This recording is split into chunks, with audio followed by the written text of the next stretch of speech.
long-term rates of interest are so high. Even the banana republics, as they were known, have improved and their rates of interest, long-term rates of interest, are not so high. A reduction of mere 1% augurs well for the industry, but it is not good enough.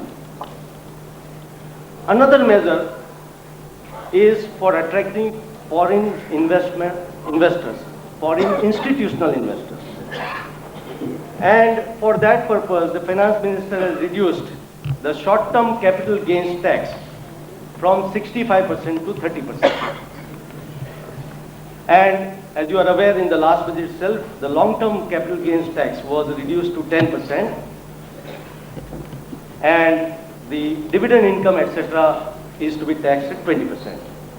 Now, how does this compare with other countries which have opened up their economies, and whether this will be good enough for the foreign institutions who receive better tax treatment in other countries, and there is also no set-off provided for the exchange loss they incur for the short-term gains or the long-term gains.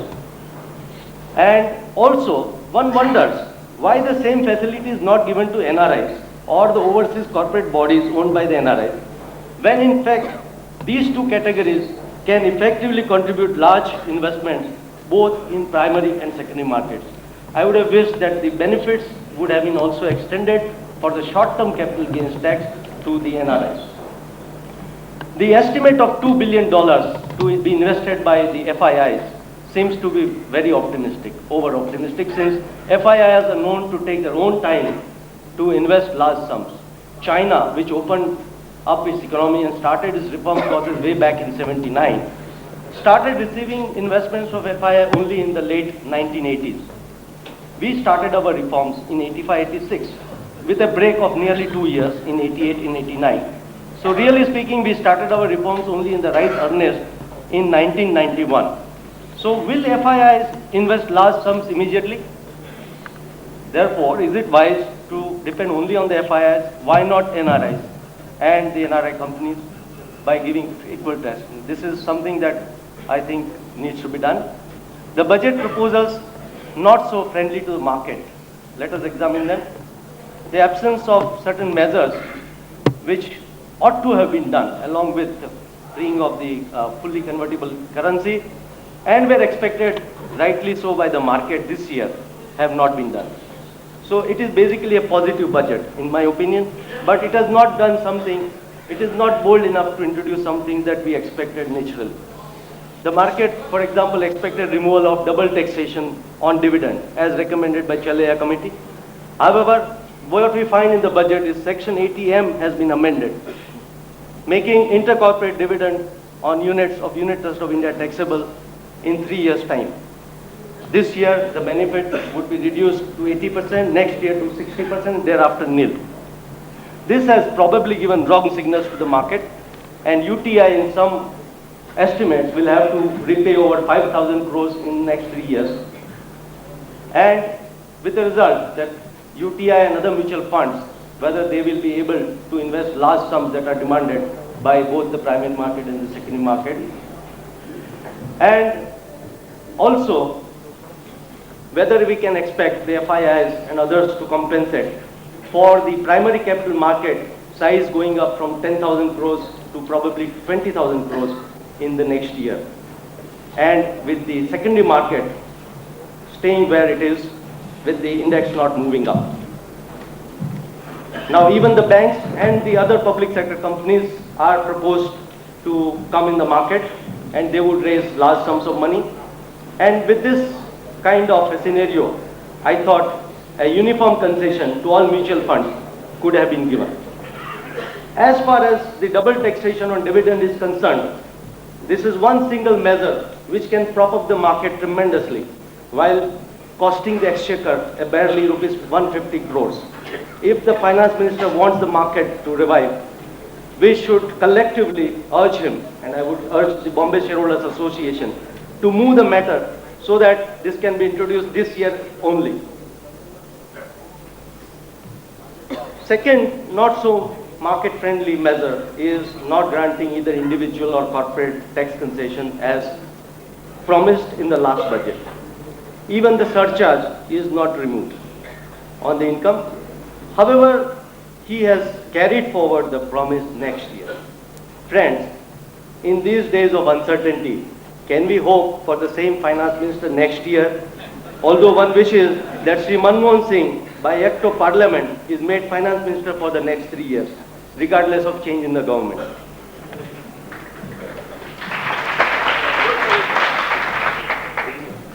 Third factor is that industry has not been granted exit policy. Again, an obvious requirement of a liberalized economic system. Perhaps political constraints are the reason for not introducing it this year. As far as the effect of various proposals on individual industries is concerned, I feel that while the long-term outlook is very bullish, the short-term outlook is average, except for export-oriented companies, which do not depend on imports to a great extent. Major beneficiaries of excise duty concession will be where recession has not hit hard. And the manufacturers, for example, for synthetic fiber in yarn, cosmetics, tea and coffee, where complete excise duty has been done away with.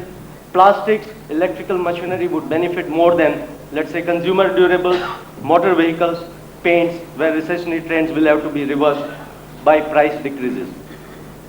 Cement, steel and tire industries will have to ride over the cost increases first, and recessionary trend on their own, and which may be helped even by the general revival following the economic revival. Perhaps companies with export potential in cement or tires will do better than others. The export-oriented industries like shipping, computer software, hotels, food and soya processing will be able to score handsome gains under full convertibility of the rupee and compensating the effect of duty reduction on the import components. My perception, friends, is that market behavior in the short run, that in the absence of additional soaps given to improve the liquidity in the market, which is the crucial factor, and because of the pressure of additional equity and high-priced issues in the market, they are going unabated, the market will pick up only gradually toward the middle of 1993. If the rain gods are favorable and exports pick up, recessionary trends are reversed and corporate results improve, I expect the market to boom by the end of 1993. I expect the index to hover around 2,200 to 2,800 up to June 1993 and thereafter go up to as high as 4,000 by the end of 1993. When the full effect of the budget will be felt. However, if political uncertainty prevails and other factors are unfavorable, index may not touch 4,000 and in fact it will come back to the present level. In view of the volatility of the market because of uncertainty factors, investors should exercise extreme caution in selecting companies where they can invest. Many primary market issues will give a good opportunity to invest, and except for where, as I said, unjustifiably high premiums are charged. As far as the secondary market is concerned, I think you should try to avoid the very high price shares unless they are backed with strong fundamentals. I would not like to name, I just asked for the permission of Dinesh Bhai because I have not taken any positions in any of these shares, believe me. But if you want to insist on the names, I could give a few names as an example. I do not mean that at the current price levels, they are necessarily a good buy. If you permit me, I'll give you a few names. And they should not be. Asha Brown Bovary, Tata Tea, ITC, Indian Hotels, Arvind Mills, ICICI, Shipping Credit. I don't think I am any prophet, sorry. Asha Brown Bovary, Tata Tea, ITC, Indian Hotels, Arvind Mills, ICICI, Shipping Credit, probably Reliance Industries also, Tata Power and Colgate. These are the companies where I feel because of the very strong fundamentals, they will not go down at least in the market value, if not go up. Among the low price shares, I would like to mention some of the names which some of you may not agree. Vinyl Chemicals is a low price share. Modi Cement, if there is a boom in the cement. Gujarat Fuel Bonanza, PSI Data because they're going to software. Bombay Paints, Vatsida Diesel, Digital Equipment, which is in my opinion a low price share today. Even Oswal Agro and Ruchi Soya. In conclusion, I feel that this is a good budget and will prove to be beneficial in the development of our economy. And in turn, let us hope it helps the capital market, growth of the capital market. So, thank you very much. Thank you very much for your cheerful speech. Everybody is cheerful after your recommendations of particularly 4,000 index. Those who were present yesterday afternoon, they went very much disappointed and pessimistic. And today, there is again a ray of hope.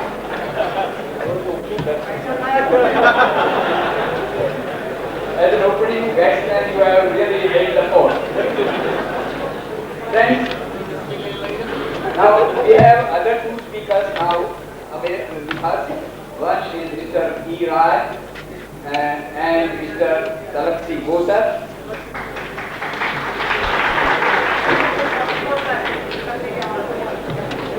In selection also the speakers, we have applied a lot of thought and application of mind.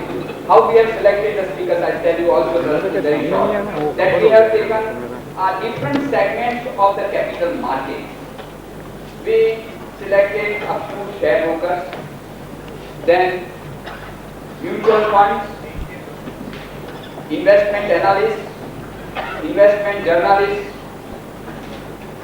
and one or two other sectors, and thus we thought that it will give the whole picture that will emerge at the end of this talk will be really a balanced picture of the future and the future of the market and the performance of the industries in the next coming 1 year.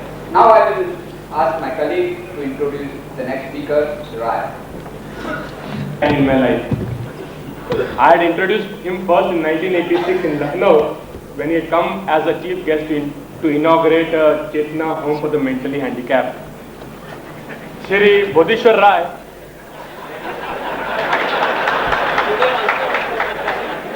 this shows how alert he is, how aware he is for the social responsibilities, and the social banking cell of State Bank of India was very active and we did a lot of support for all the charitable institutions. Now Shri Rai is a managing director of the SBI Fund Management Limited. He is a BCom from the University of Delhi in 1954 and MA from the Delhi School of Economics in the year 1956. He is widely travelled and is a fellow of the Asian Development Institute, Bangkok, and is also an associate of the International Management Institute, Geneva. He has joined SBI as a probationary officer in 1957. He was the general manager of the bank's offshore banking unit at Bahrain, and he was the chief general manager of Uttar Pradesh, where I had met him last, in Lucknow, UP. He is the director of several boards of several state and private sector companies. We are indeed privileged to have him with us, and of course he will throw a lot of light on what mutual funds think of the budget and how they will go with their strategy for the new year. Thank you very much.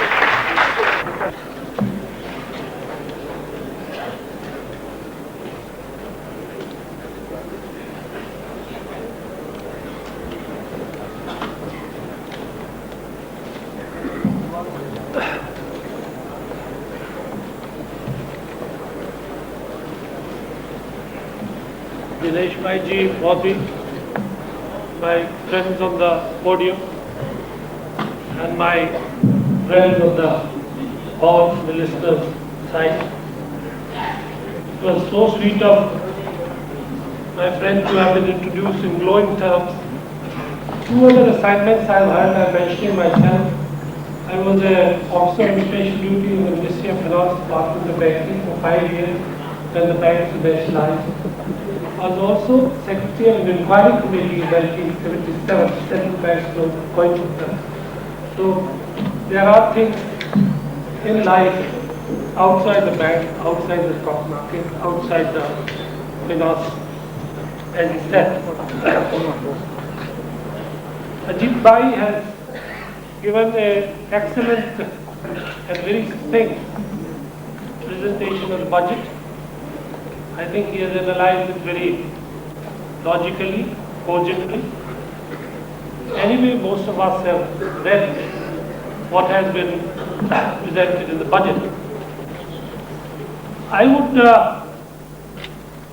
analyze things from a little different angle. I would say that the theme of the budget has been to integrate the Indian economy with the global economy. 2-3 theme points one can look at. That was the first theme. That is why all this emphasis on custom duty reduction, convertibility is.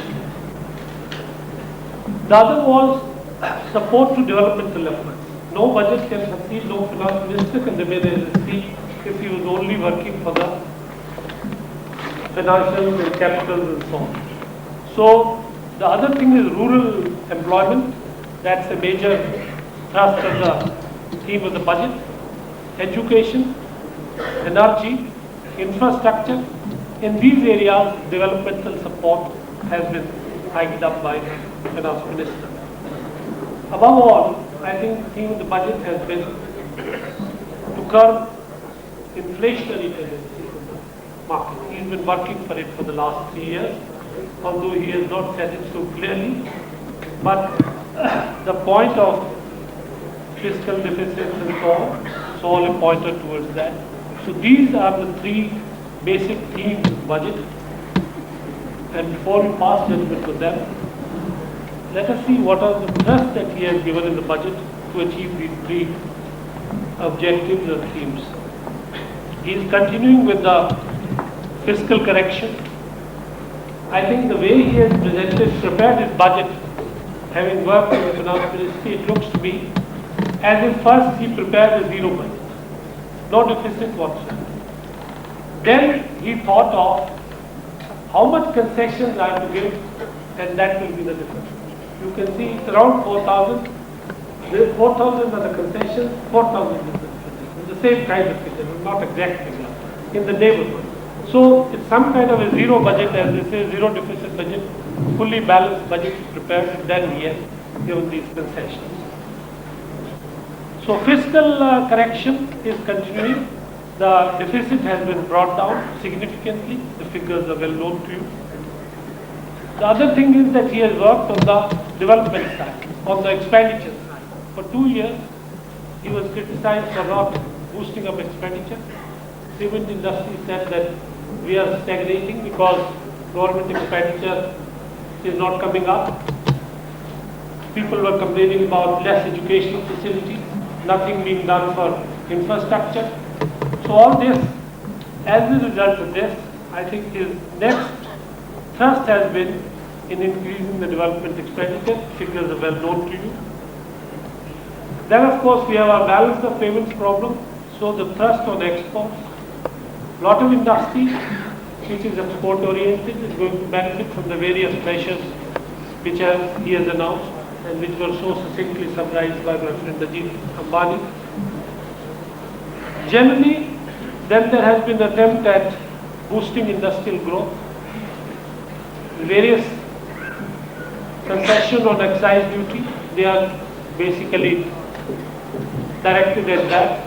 We know the transport industry, whether it is cars or scooters or trucks, even tractors, they've been suffering. We have basically the other areas, export and all. So the boosting the industrial growth, some tinkering has been done with our usual textile, TMT, DT, and all these things. So, but the idea was to boost the industrial growth. Then there has been some support to agriculture, although we were expecting something very clearly to come out on the subsidies on fertilizers and so on. But I think he has avoided the budget, the controversial subject. probably he deal with it separately, because the Agriculture Ministry is very closely involved. And then tractor duties have been reduced, so people can take to these new methods, new equipment. Then he has continued with his tax reforms. Although generally it would be said that he hasn't done much for direct taxes, but on the indirect taxes he has done quite a lot. Now, why he has not been able to do much for the direct taxes? Actually, if you look at it from his side, last year he did a wholesale reform of the personal taxation system. He has, obviously every year you cannot, it takes time for the government, even departments, to get used to certain figures and so on. We are all very clever, we pay, but there the machinery moves very slow. So he hasn't done much. So far as the corporate taxation is concerned, although hopes were built up, but Chennai committee report came only in January. Government is like an elephant, it moves very slow, and it takes time to study, it takes time to a conclusion. So instead of doing half-baked things, I think he has postponed it for next year. He's also given a promise. He's let the cat out of the bag. He said next year I'll be doing something. I'm sure, although he had hoped to do it this year, he had said last year also, you might say, but the report came very late. I don't think it was available with him well in time. Now, these are the basic themes of the budget and thrust of the economic policies. Now, what are the implications of these for capital markets? Now, I would put them in two forms.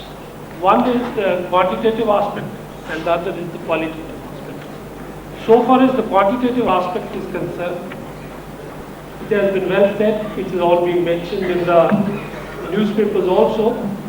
It is the qualitative aspect which is being ignored and which I think is very important of the investors and therefore shareholders.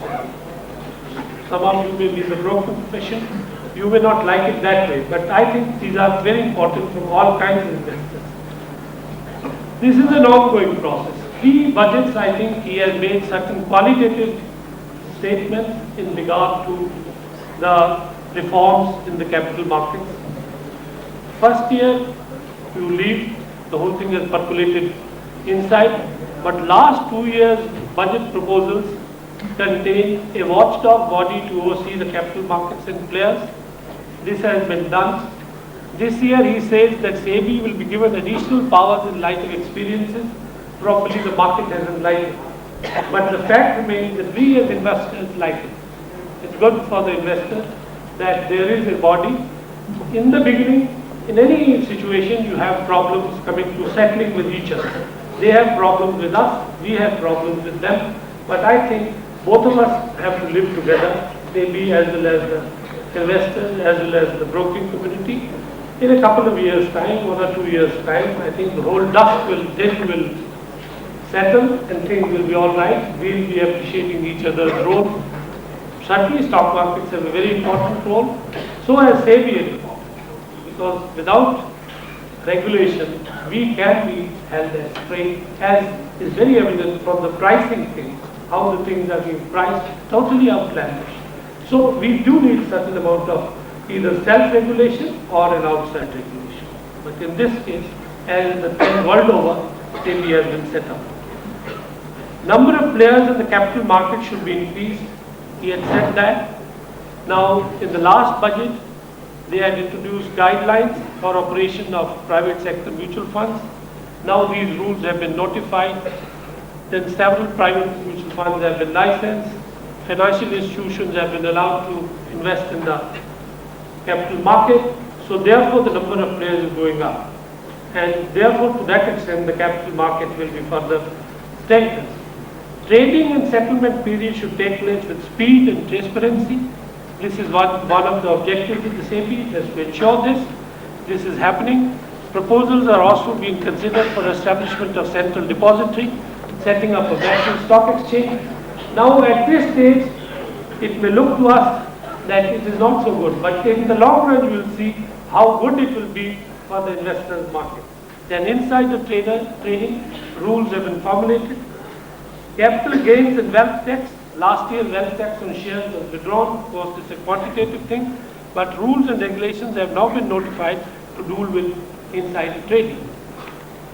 I thought that nobody is going to mention these qualitative aspects, and I am going to take this opportunity that otherwise reforms in primary markets, CCI abolished, free pricing allowed, rules and regulations notified for operations of merchant bankers, and all these things have taken place. We have to take note of them, that these are qualitative points which go towards strengthening the capital market, and we will see the results in the long run.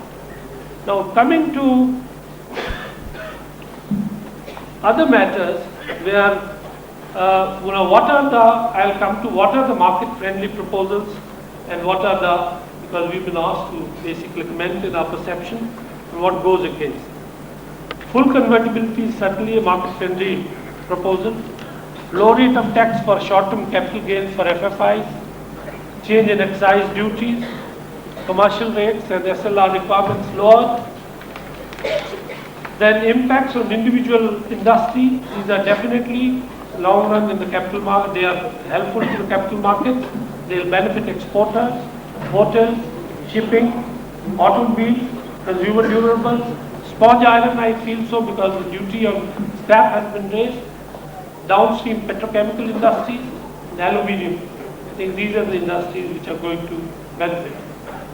Now, the question that really has been really bothering you, bothering us also, and from where I think my real presentation begins, because till now it was a summarizing position, that stock market is supposed to be the barometer of all economic activity, other than perhaps agriculture directly, because there are no shares, but indirectly agriculture also, because that has an impact on industry, the demand, supply of raw materials, everything.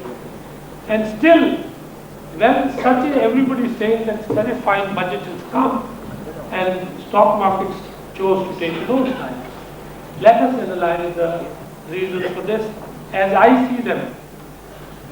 I personally feel that, you see, the stock market and the corporate sector somehow do not have a very full understanding of each other. Stock markets feel that this international competition, the domestic industry may not be able to stand. Although we are making too much of, convertibility as well as other reduction in customs duties. I'm sorry, I was having cold. I've taken some tablets to bring my up to this situation. I'm not talking as insistently as one should be, but I didn't want to miss it. Now, the domestic industry, why is it not considered to be good enough to bear the competition in the international markets? You see, firstly, the interest rates abroad are very low. Interest rates in this country is still very high. Certainly, we have to look for lower interest rates. I agree with Ajit Ambai that 1% going down is not enough.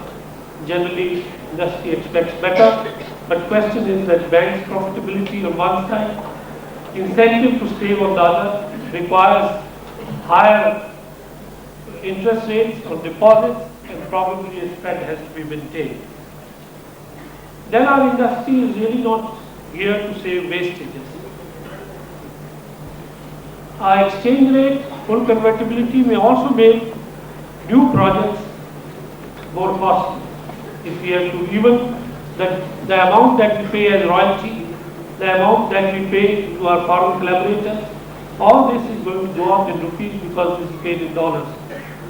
So probably I feel that the first reason I'm trying to rationalize, because I'm not talking, that the market has reacted in this manner because probably it feels that our industry is really not yet fully prepared for globalization, and 1 or 2 years of problems are going to arise. But the real reason which is generally being said is that many expectations have been denied. There are no direct concessions. Particularly, people are saying that the corporate tax concession which was promised has not been given. I have casually mentioned that it takes time in the government to to really come to grips with any report and come to conclusion and then come up with its proposals. But another reason is, I will pose a question to you, aren't we making too much of it? I just asked my other day in my office yesterday to let me have a list of companies out of our capital line or info, the last street, the models which are paying corporate taxes. We find not even 20% companies are not paying, only 20% companies will be paying corporate tax. So this is only a perception. You know the big names who are not paying corporate tax. You know very well. So why did the market, which consists of such knowledgeable people, think that corporate tax reduction or corporate tax reform is going to be such a big thing? Also, it has been said that, you see, the FM is a choice. I give you a cross-board concession in corporate taxes, or I give you concession in excise duty, plus I boost the demand. I'm sure the industry is going to plummet for the second alternative, and then they say, what corporate taxes? You know, most of them are not paying anyway, and even if they have a reduction, first they have to earn. It's better to earn more and then pay something rather than make a fetish out of it. Another thing has been said that no benefit has come to certain industries like cement. My colleague and old friend from the bank, Mr. Wagum, he said his first reaction was nothing for the housing sector. In the newspaper he said. I was looking at it, really these two things. What did he do last time? And was there any scope for doing anything this year? Now cement, you know, it carries the excise duty not ad valorem, but on part-time basis. Last year he had increased the excise duty from 215 rupees to 290 per ton. He had also raised excise duty on cement produced by mini plants from 90 to 165. Mind you, hit mini plants more last year than the big industry, probably to help the big industry. Now, last year the prices were about 2,900, 2,400, 2,500 per ton. This year prices are 2,100, 2,200.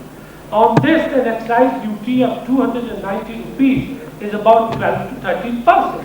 If I cannot get 10% excise duty, I'll wind up the department. The item does not suit me. It is my expenditure. To 10% expenditure is my collection charge.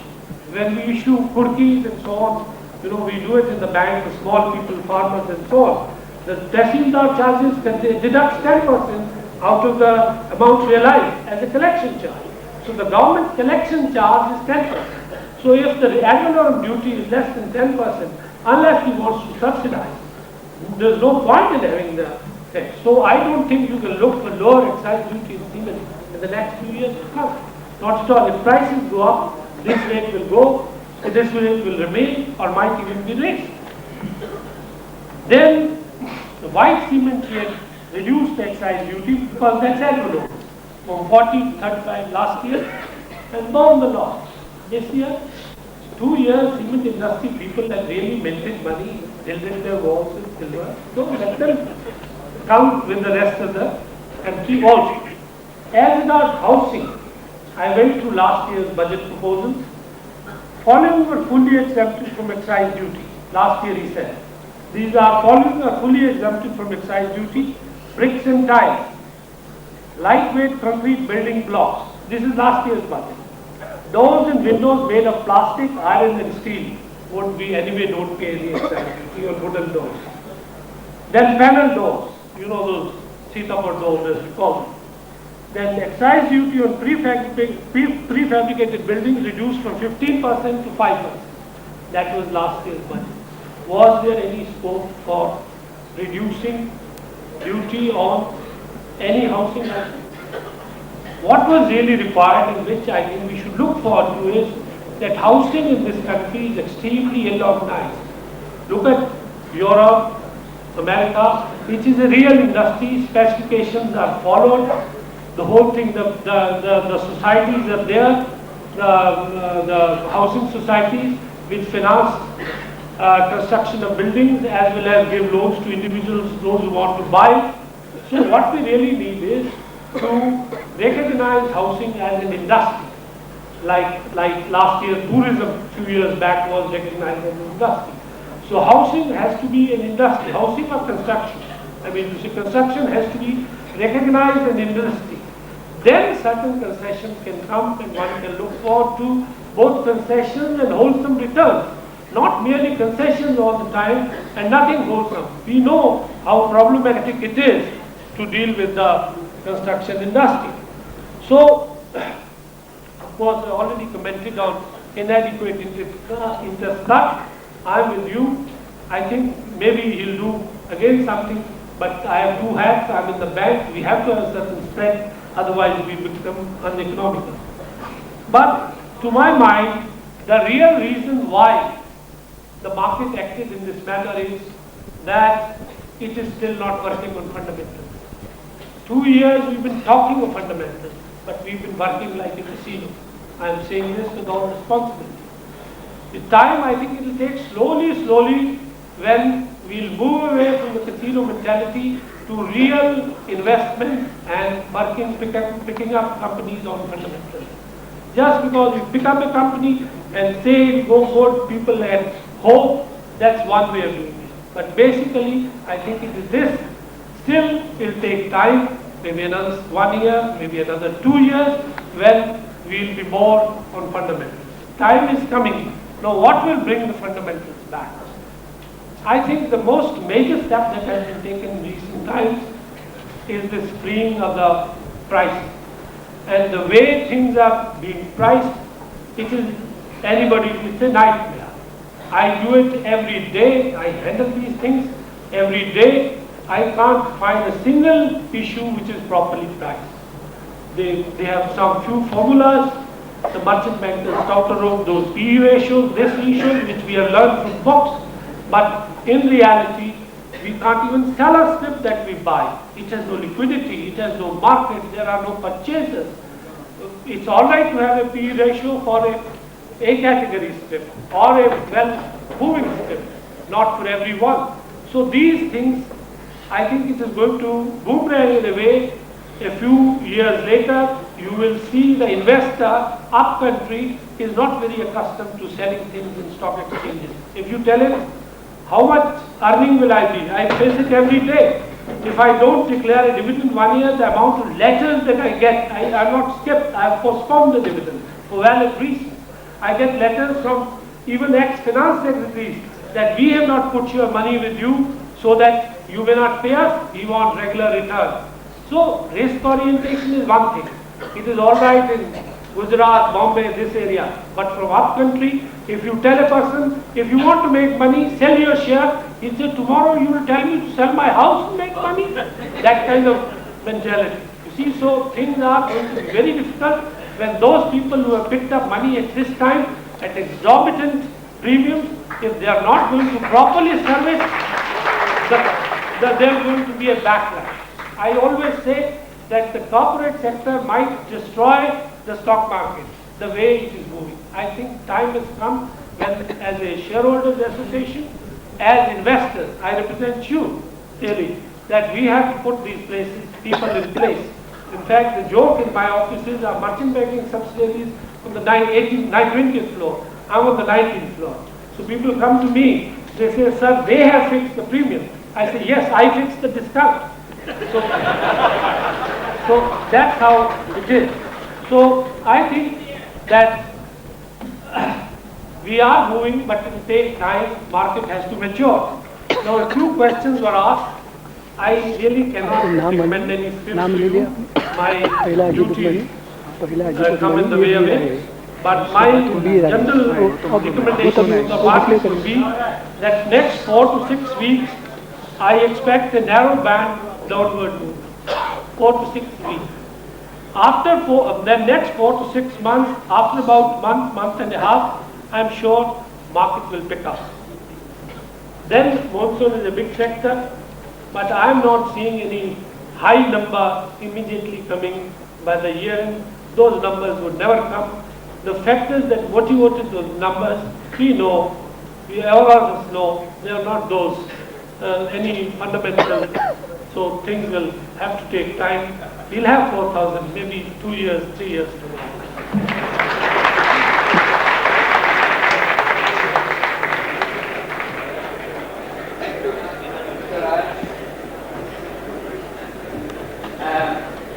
Now the next speaker we have on the list is popular investment journalist Mr. Talakshi Gosar.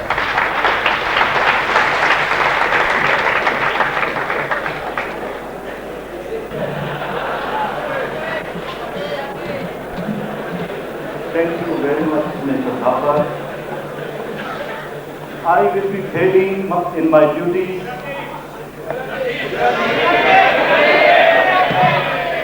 Okay, in Hindi. But उसके पहले मुझे एक बात याद आती है, वो मुझे बतानी पड़ेगी। आज जिन्होंने इस इतने बड़े गैदरिंग के सामने और इतनी बड़ी पर्सनालिटियों के बीच में मुझे आने का मौका दिया है, उस दिनेश भाई मोदी का मैं दो बार आभार मानता हूँ। एक बार इधर लाने के लिए और दूसरी बार जब मैं कुछ नहीं था, कोई मुझे जानता नहीं था, तभी इनडायरेक्टली मुझे शेयर बाजार सिखाने के लिए। तो बात यूं हुई कि व्यापार में मेरा काम था इंग्लिश में से गुजराती में ट्रांसलेशन करने का। और हमारे एडिटर साहब वसानी दिनेश भाई का जो आर्टिकल आएगा वो पहले मुझे ही भेजेंगे। वो समझते थे कि ये छोकरे को अच्छा आता है। तो एक बार दिनेश भाई ने एक बहुत बढ़िया interesting article double tops and double bottoms के बारे में लिखा।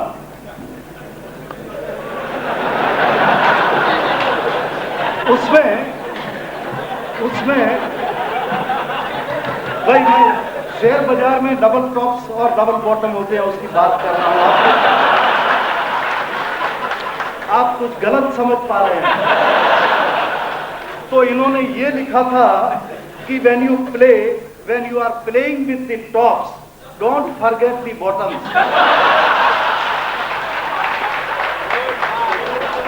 And when you are fumbling for the bottoms, don't neglect the tops.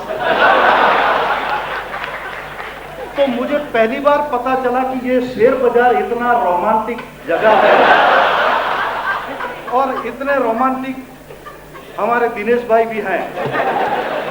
तो मैं धीरे धीरे ये डबल टॉप की बुक्स जितनी भी थी उतनी पढ़ने लगा और जिधर भी डबल टॉप दिखने लगा वहां से मैं सोचता था कि यहाँ मार्केट नीचे गिरेगा। और आज भी वही थियरी के ऊपर आज चलता हूं। फॉर एग्जाम्पल मार्केट 1985-86 में पहले 654 हुआ, सॉरी 654, उसके बाद 664 हुआ। मैं बोला इधर डबल टॉप बनाए अभी गिरेगा।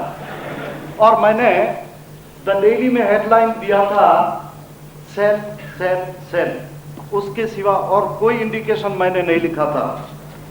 तो ये डबल टॉप और डबल बॉटम की थियरी मैंने दिनेश भाई से सीखी है और आज आपके सामने मैं कुछ कहने के लिए काबिल हुआ हूँ। उसके लिए मेरे गुरु समान दिनेश भाई को आपके सामने, सबके सामने मैं ऋण स्वीकार करता हूँ। अभी हम बात करेंगे ये मेन जो टॉपिक है उसकी। आपको तो आदत है हम साइड ट्रैक ही ज्यादा करते हैं, तो हम भी वही आदत सीख गए हैं। बाजार में जाते जाते किस तरह होता है, अगला बजट जो आया कोई भी बोलेगा कि कितना बढ़िया बजट था, इतनी तेजी आई, सबको अच्छा लगा। लेकिन मुझे ये बताएंगे कि किसने उसमें पाया। आज इतना बढ़िया बजट आने के बाद आज हम सब लोग रो रहे हैं। क्यों, कैसे? तो लोग बोलते थे कि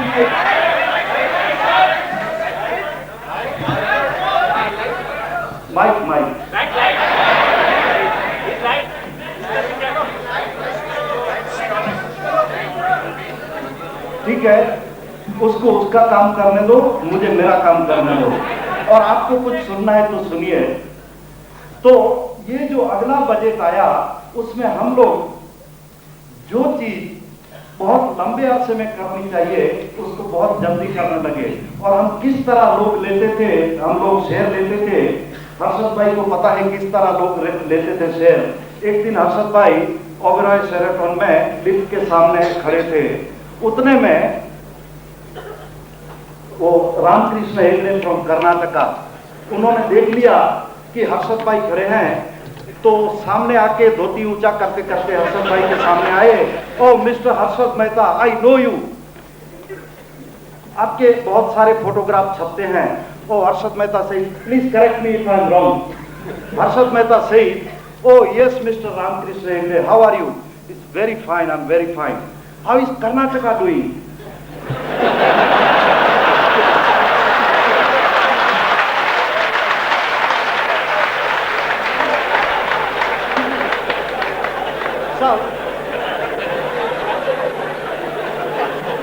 नेचुरली उनका तो आदत है पूछने का कोई भी कंपनी कि कैसा अच्छा करती है, क्या कहाँ कैसा क्या चलता है, उनके उसके बिना तो ये शेयर लेते नहीं है। तो ये रिसर्च जो इनके लहू में बनी थी, उन्होंने पूछ लिया कैसे, how is Karnataka doing. Karnataka इनका मतलब था कर्नाटका स्टेट, क्योंकि वो भी बड़ा आदमी था कर्नाटका का। तो he said it is doing exceedingly well under Gundurao. अभी मोहन सिंह ओबेरॉय, MS ओबेरॉय जो मालिक हैं उनके, वो जब शिमला में सर्विस करते थे, उनके साथ एक गोरखा बच्चा लाए थे। तो गोरखे बच्चे को अच्छी नौकरी भी दी थी, क्योंकि साथ में उसका बाप और ये दोनों साथ में सर्विस करते थे। वो गोरखा बच्चा लिफ्ट में से बाहर निकल रहा था, उसमें सुना कुछ यहाँ टिप चल रही है, ये कर्नाटका की बात हो रही है। उसने पूछा भाई ये कर्नाटका नाम का कौन सा शेयर है बाजार में? तो बोलता है कर्नाटका के 2-3 हैं, लेकिन कौन सा ज्यादा अच्छा लगता है? बोलता है कर्नाटका बॉलबेरी। तो सीधा अपना सेठ की कार लेके गया बाजार में। अभी सेठ की ओबेरॉय मोहन सिंह की कैसी कार होती है, बहुत बड़ी कार होती है। तो जिस ब्रोकर के पास जाके खड़ा हुआ तो ब्रोकर भी खड़ा हो गया, ये तो कोई बड़ा साहब आया है। बोला 5000 कर्नाटका लाओ। अरे कर्नाटका, वो कर्नाटका है ना, कर्नाटका बॉलबेरी। तो इसने 5000 लिया, 18 वाला 25। फिर सुना किसी ने कि ये कोई बड़ा आदमी इधर शेयर खरीदने के लिए आया है। भाई ये किधर से टिप लाया? Direct from Harshad Mehta. Directly from Harshad Mehta. बोला कहां से सुना? बोला हमारे लिफ्ट में वो बात कर रहे थे, हमने सुन लिया। तो इस तरह हम शेयर खरीदते थे, 18 वाला 180 बना दिया, और अभी फिर वापस वहीं पर हैं। हम सब के पास वही शेयर पड़े हुए हैं।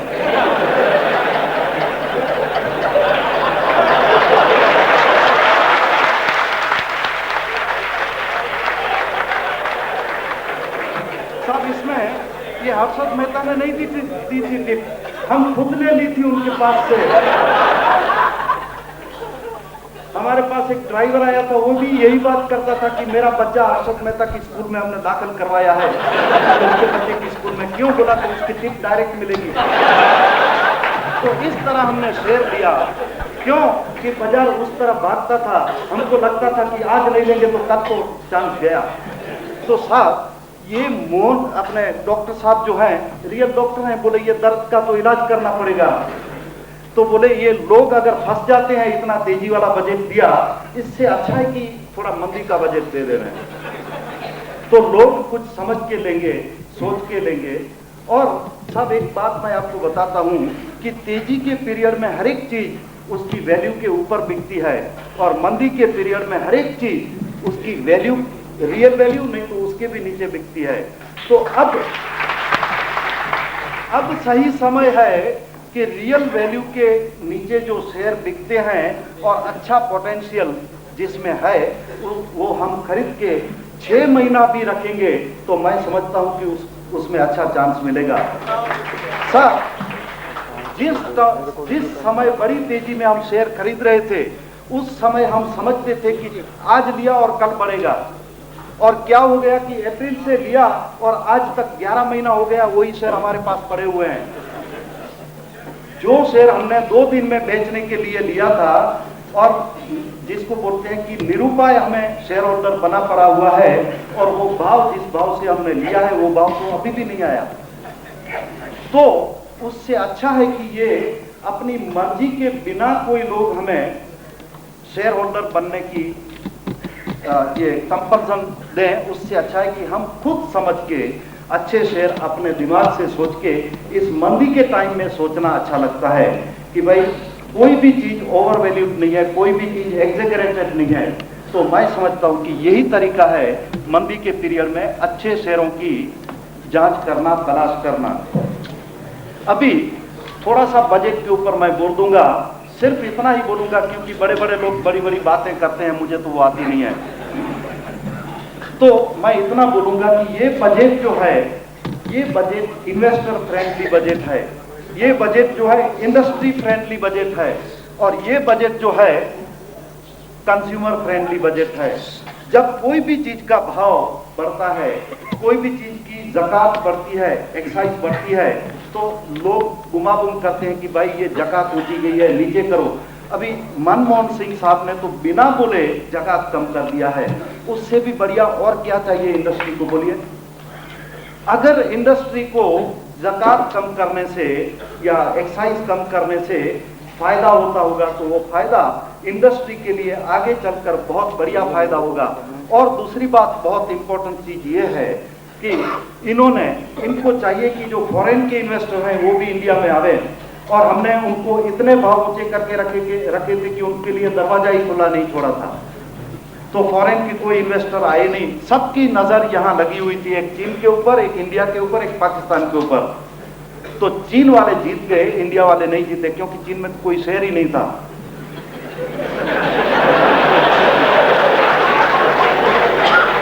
शेयर तो हमारे पास था। तो चीन में अभी अभी लोग स्टॉक एक्सचेंज शुरू करते हैं, और क्या हो गया मालूम है, एक कंपनी के फॉर्म आए थे, वो 5-5 उधर का रुपया जो भी होगा मुझे पता नहीं, तो उसमें बिक रहे थे। उसमें 8 लाख लोगों की लाइन लग गई थी, उसमें हुल्लड़ हो गए, उसमें कितने लोग मारे गए सब। इतना अगर शेयर बाजार के लिए क्रेज चाइना में है, तो हम लोग तो थोड़ा सा तो जानते ही हैं कि शेयर बाजार क्या है, बाकी हमने लास्ट ईयर सीख लिया।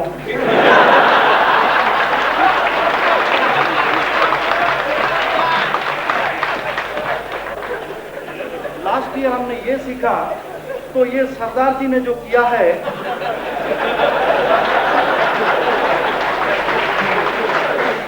सरदार जी ने जो किया है, पहले उन्होंने शेयर बाजार में लाने के लिए तेजी वाला बजट दिया। और कोई भी आदमी अगर बोलेंगे कि भाई ये मंदी मार्केट में जाओ, ये शेयर खरीदो, बोलेगा नहीं साहब वहां तो भाव गिरता है, मार लगता है, तो कोई नहीं लेता है। तो वो हर एक लोग, ड्राइवर होगा, ये फोटोग्राफर होंगे, ये जर्नलिस्ट होंगे, पान वाले होंगे, सब लोग तभी ही एंट्री लेते हैं जब भी बाजार में हर रोज भाव बढ़ते हैं, फट फट फट, और फटाफट जो भाव बढ़ते हैं उसमें आते हैं, मार खाते हैं और बाद में सीखते हैं। यही तरीका है सीखने का, उसके सिवा और कोई तरीका नहीं है। जब बच्चा बिल्कुल चलने के लिए सीखता है तो पहले गिरता ही है।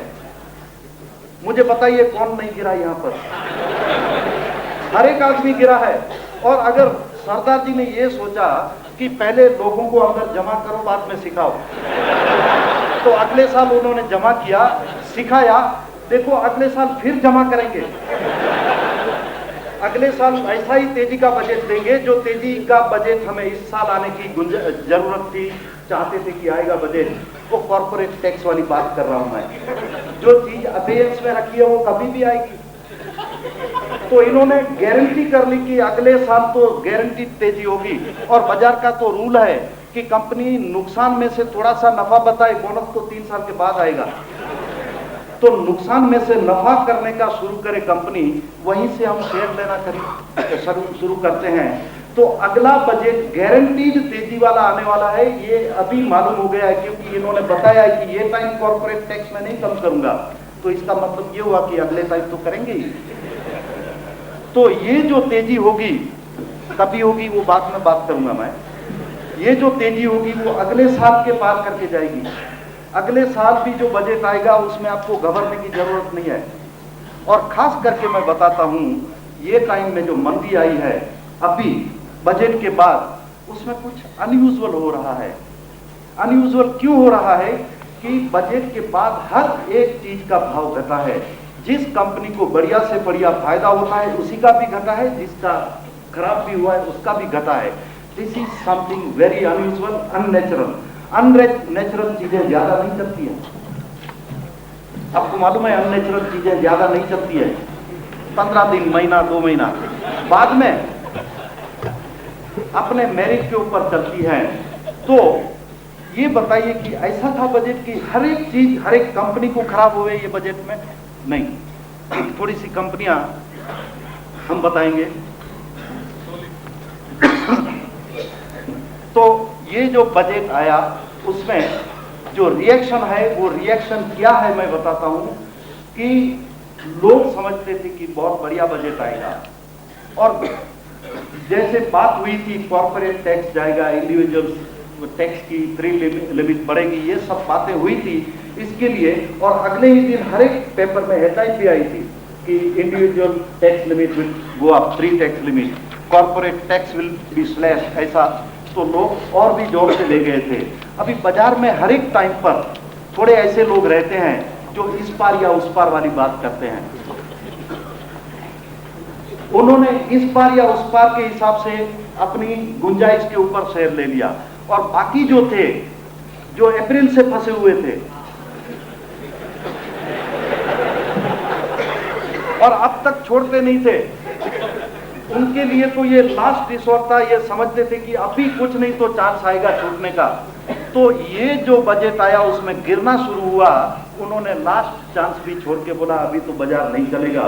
इसके लिए जो सेलिंग प्रेशर 2-4 दिन में आया, मैं समझता हूं कि और 2-4 दिन में खत्म हो जाएगा।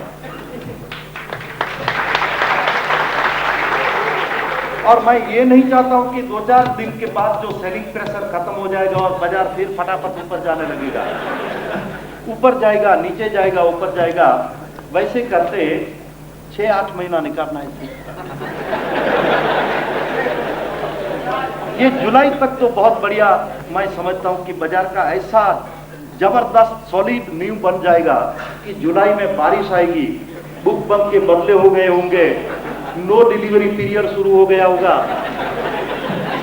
और वहां से हम शेयर खरीदना भी शुरू करेंगे। मुझे सिर्फ इतना कहना है कि इस बजट में सिर्फ 2 चीजें आप अच्छी ढूंढ के निकालो और त्राटक विद्या उसके ऊपर शुरू करो। अभी ये बोलेंगे कि त्राटक विद्या क्या है, तो मैं समझता हूं कि मैंने पहले बहुत दफे बताई है, कई लोग नए फंसे हुए हैं उनके लिए भी बताना जरूरी है, तो बता देता हूं। मैं एक बार सूरत गया था लेक्चर देने के लिए।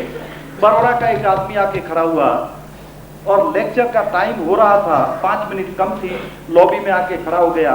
साहब, मैं बोला बोलिए, रिलायंस में क्या लगता है? 1985 की बात है, 340 का भाव था, 393 नहीं हुआ था। मैं बोला रिलायंस अच्छा लगता है। नहीं, बोनस क्या रेशियो में आएगा? बोनस तो मुझे पता नहीं, मैंने धीरू भाई से अब तक बात कुछ की नहीं है। तो बोलता है नहीं, मुझे जरा खास बताओ कि इसमें क्या लगता है। अभी मेरी एक आदत है कि कोई भी आदमी सलाह पूछेगा, एडवाइस लेगा, तो मैं पहले उससे ये सवाल करूंगा कि भाई तेरे पास कितने शेयर हैं? वो बोलेगा 100 शेयर हैं, तो मैं बोलूंगा 50 रखो, 50 बेचो। उसको फायदे के लिए नहीं, मेरी सलामती के लिए।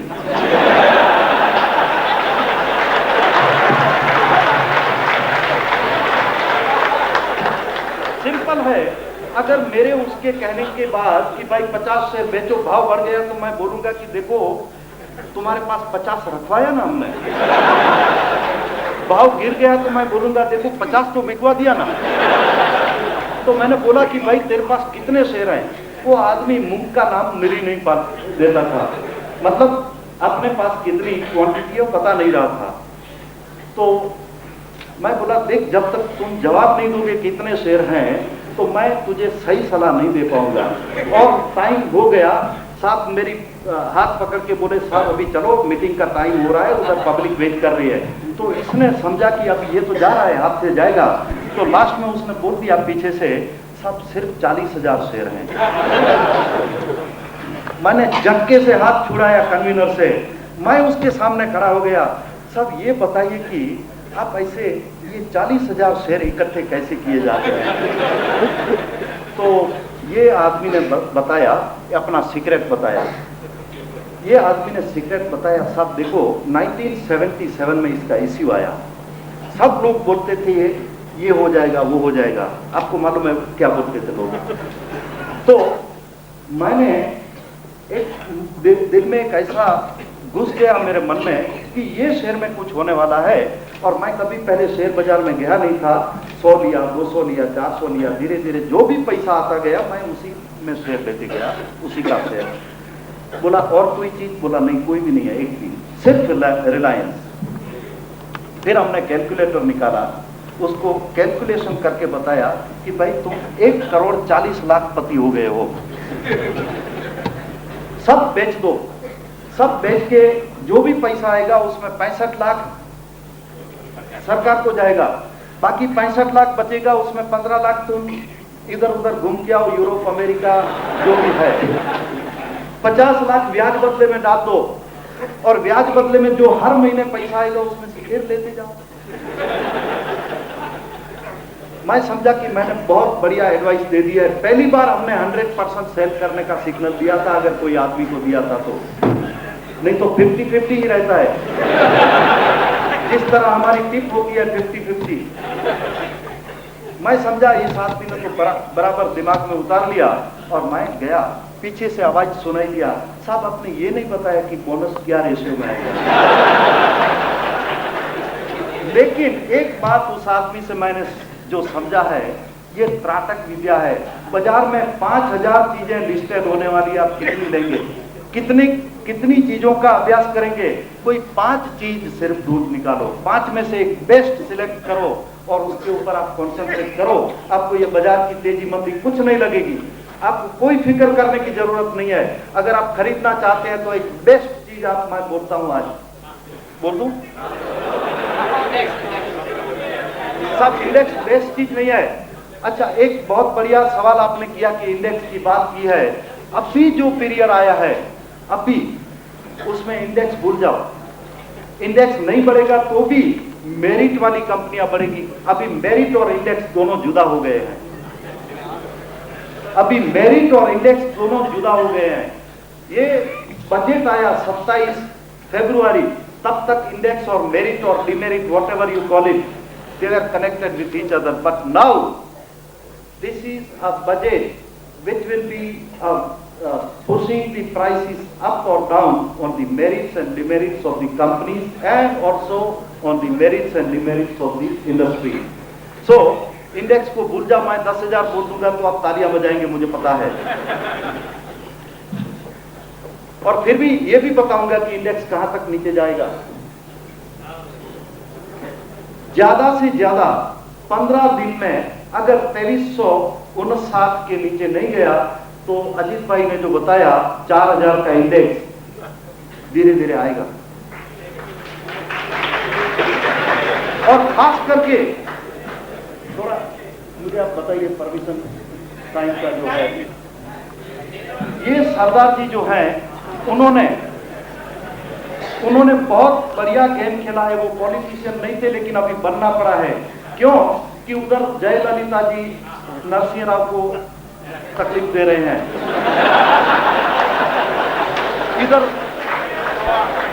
इधर बीजेपी से तकलीफ हो रही है। अभी लोगों को डाउट है कि ये बजट पास होगा या नहीं। कल तक तो ऐसा लगता था कि ये बजट पास नहीं होवे तो ही अच्छा है, ये बजट पास नहीं होवे तो ही अच्छा है, क्योंकि शेयर के भाव गिर रहे थे। लेकिन आज सुबह में किसी ने बताया कि भाव थोड़े ऊंचे हो गए हैं, तो ये बजट पास नहीं होगा, ये भी एक डर है। वो डर कैसे निकलेगा मैं बताता हूं कि सरदार जी जब फाइनल रीडिंग करेंगे बजट का, तब इतनी जो डिमांड हमने की है, मैं समझता हूं कि शायद ये कॉर्पोरेट टैक्स वाली बात आ जाएगी। अगर नहीं भी आई तो अगले साल जरूर देंगे और वो प्रॉमिस करेंगे। और खास करके वो जो फ्री टैक्स लिमिट जो है वो तो मैं समझता हूं जरूर बढ़ाएंगे, 1-2 हजार से 3-4 हजार से बढ़ाएंगे। जितना आप नीचे गिराओ मार्केट उतना वो ज्यादा बढ़ाएंगे। तो ये मार्च महीने में आप बाजार को ऊंचा उठाने की कोशिश ही नहीं करना, भले 5 मंगलवार होए।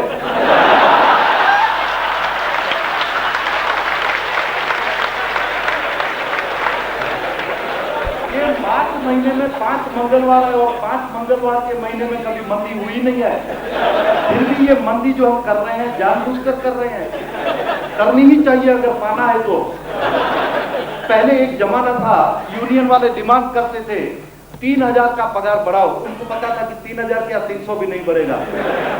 3000 का पगार बढ़ाने का डिमांड करने के लिए मोर्चा निकालते थे और मोर्चा निकालने के बाद 15 दिन काम बंद करने के बाद 300 रुपया बढ़ता था, खुश होते थे, समझते थे कि 150 के भी काबिल नहीं है हम लोग, 300 को बढ़ा। तो बाजार को अगर 15 दिन महीना दिन ऊंचा उठाया तो ये समझना कि कुछ नहीं आएगा। इसके लिए तेजी की उम्मीद मत रखना, सिर्फ इतना करना कि अपने जो शेयर हैं वो संभाल के रख लेना। एक भी शेयर बेचने के लिए अगर एक भी आदमी नहीं निकालेगा तो मैं देखता हूं क्या करते हैं मंदी वाले।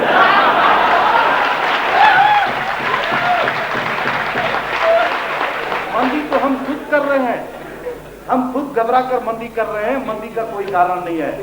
तो मैं एक बात आपको बताता हूं कि ये महीना जब हो जाएगा तब तो जूनी बातें हम वैसे भी भूल जाते हैं,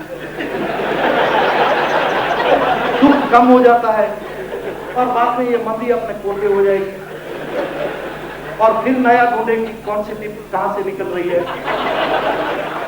तो साहब घबराना नहीं, ये बाजार का भविष्य बहुत उजला है, ये इंडिया का भविष्य उजला है।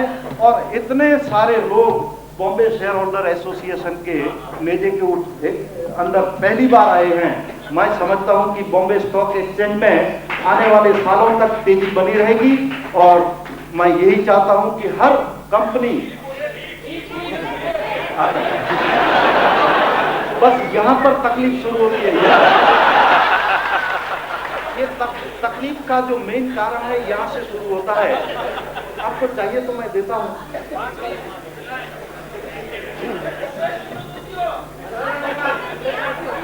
मैं समझ कुछ भाई पॉइंट भूल गया हूं तो एक आदमी अगर बोलेगा और परमिशन देंगे दिनेश भाई तो मैं बोलूंगा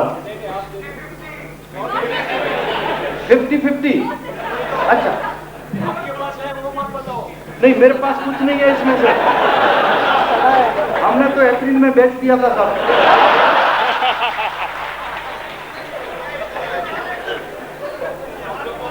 सर फाइनेंशियल जो सर्विसेज बोलते हैं वो कंपनियां बहुत बढ़िया चलेगी आने वाले 5 साल तक। उसमें कोटक महिंद्रा बेस्ट, उसमें अल्पिक केमिकल लीजिए और 2-4 नाम आप आजू बाजू में पूछ लीजिए, बहुत फेमस चीजें हैं। फेरा शेयर जो अभी बढ़े नहीं हैं और बढ़ने की पूरी गुंजाइश रखते हैं, वो अगले साल का जब बजट आएगा 5% या 10% कॉर्पोरेट टैक्स कम होगा तो सबसे बढ़िया अगर बेनिफिट जाएगा तो फेरा शेयरों के लिए है। 1 साल तक आप संभालने की गुंजाइश रखते हैं तो फेरा शेयर जरूर लीजिए। भाई फेरा शेयर जो अच्छे हैं, अभी फेरा शेयर में भी कौन से अच्छे हैं वो नहीं जानते हैं आप, तो ये तो भाई बहुत कमी की बात है। फिर भी मैं आपको एक ऐसी चीज देता हूं कि जो इस बाजार में इतने खराब मार्केट में भी घटी नहीं है, बढ़ के बन रही है। कौन सी लिया आपको तो मालूम है वो क्या बनाती है, पाउडर, टेल्कम पाउडर, ये जो अभी इसका डिमांड तो कभी गिरने वाला ही नहीं है। इंडिया में वो डिमांड तो कभी गिरता ही नहीं है, बढ़ता ही है। ये पाउडर की बात करता हूं साहब, मैं जितनी दफे बाहर गए पाउडर लगाया। तो ये पॉन्ड्स का जो शेयर है टेक्निकली बहुत स्ट्रांग लगता है, अभी फंडामेंटली आप दूसरों से पूछ लेना। इस खराब बाजार में भी गिरा नहीं। 585 बंद हुआ था बजट के दिन। बजट के बाद जब मार्केट खुला तो 650 होकर 510 बंद आया है, 590 बंद आया है। ये एक पहला, उसको बजट में भी फायदा है। गवर्नमेंट सरदार जी ने रिडक्शन किया है एक्साइज का। दूसरी बढ़िया चीज है सीमेंट्स। सीमेंट्स का शेयर भी इस खराब मार्केट में बहुत स्ट्रॉन्ग इंडिकेशन दे रहा है। ये जो सीमेंट के शेयर हैं, अभी लोग जितना भी मंदी बोले आप खुश होना, आपको नीचे भाव में खरीदने का अच्छा चांस मिलेगा। तेजी के दो कारण होंगे। एक तो 32% प्लान आउटले जो बढ़ाया है, उसमें सबसे बड़ा फायदा होगा तो सीमेंट के कंपनियों को होगा। और कन्वर्टिबिलिटी के हिसाब से अगले साल भी अगर अपनी सीमेंट एक्सपोर्ट हो सकी थी, ये साल 50-60 लाख टन अगर सीमेंट एक्सपोर्ट हो गई तो मैं समझता हूं कि सीमेंट के शेयरों में भी बड़ी तेजी आएगी। अभी नहीं, थोड़े टाइम के बाद।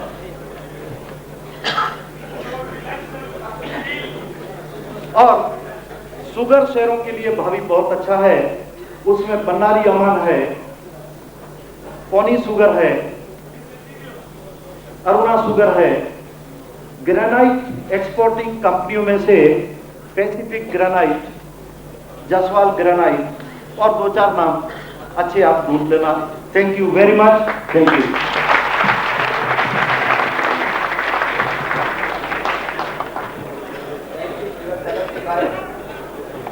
You made a very interesting speech and you reminded me of an incident which was, I think it was about 15 or 20 years ago when I wrote about double tops and double bottoms. But then at that time I was young.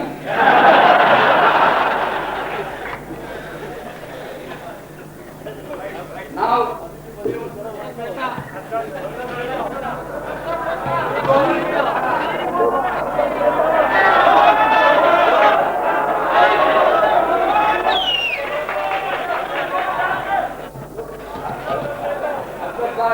Ashwin Mehta is my drum card.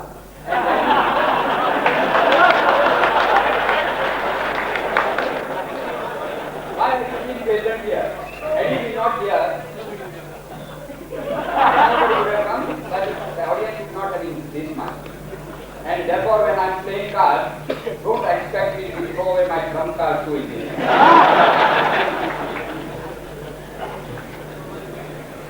Now, but I will give you your expectation also. I would now request Ashwin Mehta to come.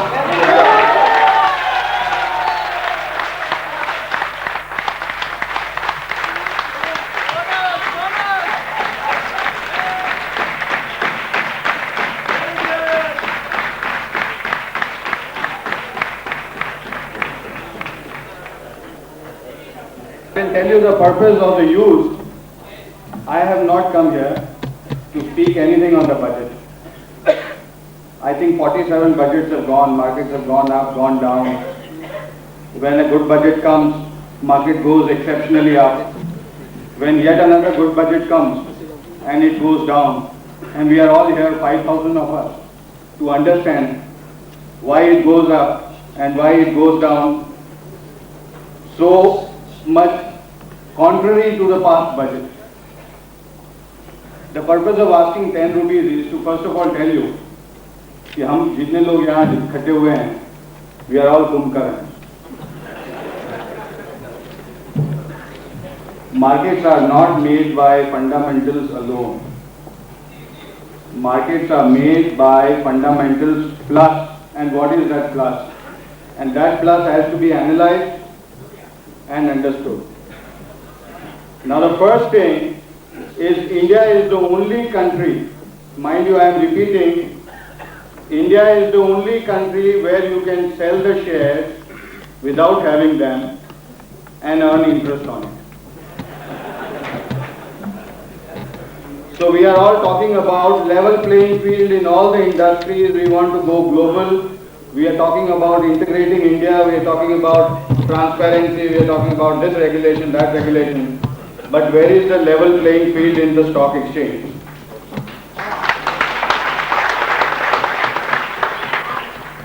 And the level playing field is not there, and here is the comparison. Of course, I have not prepared myself to speak to you. It has come as a surprise. But these were the notes I was just exchanging with Harshad in the afternoon. सबसे पहली बात तो मैंने जब आपको कहा कि आप कुंभकर्ण हैं, मैं ये कहना चाहूँगा कि आप अनाथ भी हैं. Because your 2 lakh crores have been liquidated in less than 18 months at a time when this country is going through historic moment and seeing 3 extraordinarily good budgets, and yet we are justifying. जब 800 से 1600 index हुई थी, कई लोगों ने कहा था कि ये 1600 इंडेक्स गलत है. And why in another 12 months today we are all forecasting that even 2400 is a bottom. Okay, you may not have the justification for 4537 index recorded on 2nd April. Who did it and how did it is another matter. Every time, every move of the market, there are some self-prophesizing people who say this is right level, this is wrong level. Levels are made by all of us, more particularly by the sentiment. When I say fundamental plus sentiment, that sentiment has to be understood, and who makes it, and how there is no level playing field, and how your 2 lakh crore is liquidated without your even raising a murmur about it. Go back to the reason that India is again the only country where you can sell shares, kitne? 20%, 30% of the equity of the company without having them. And then you also are the only country where shares are not eligible for finance. And you are made to pay 60%. I think smugglers in this country will get money at 30%. India is the only country where shares are considered not a good productive asset for lending.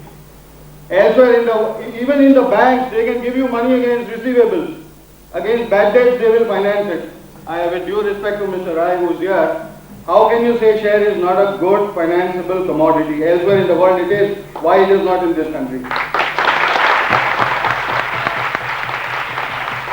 So what you are doing in effect, you are choking the buyers and you are rewarding the sellers. And this is not just the one difference I am saying. Even our stock exchange does not recognize share as an acceptable security. Who in the world will recognize it? If I send shares as a margin, it is not, okay, you may say today is not the right forum, but I am trying to give you reasons why market is falling after such a good budget.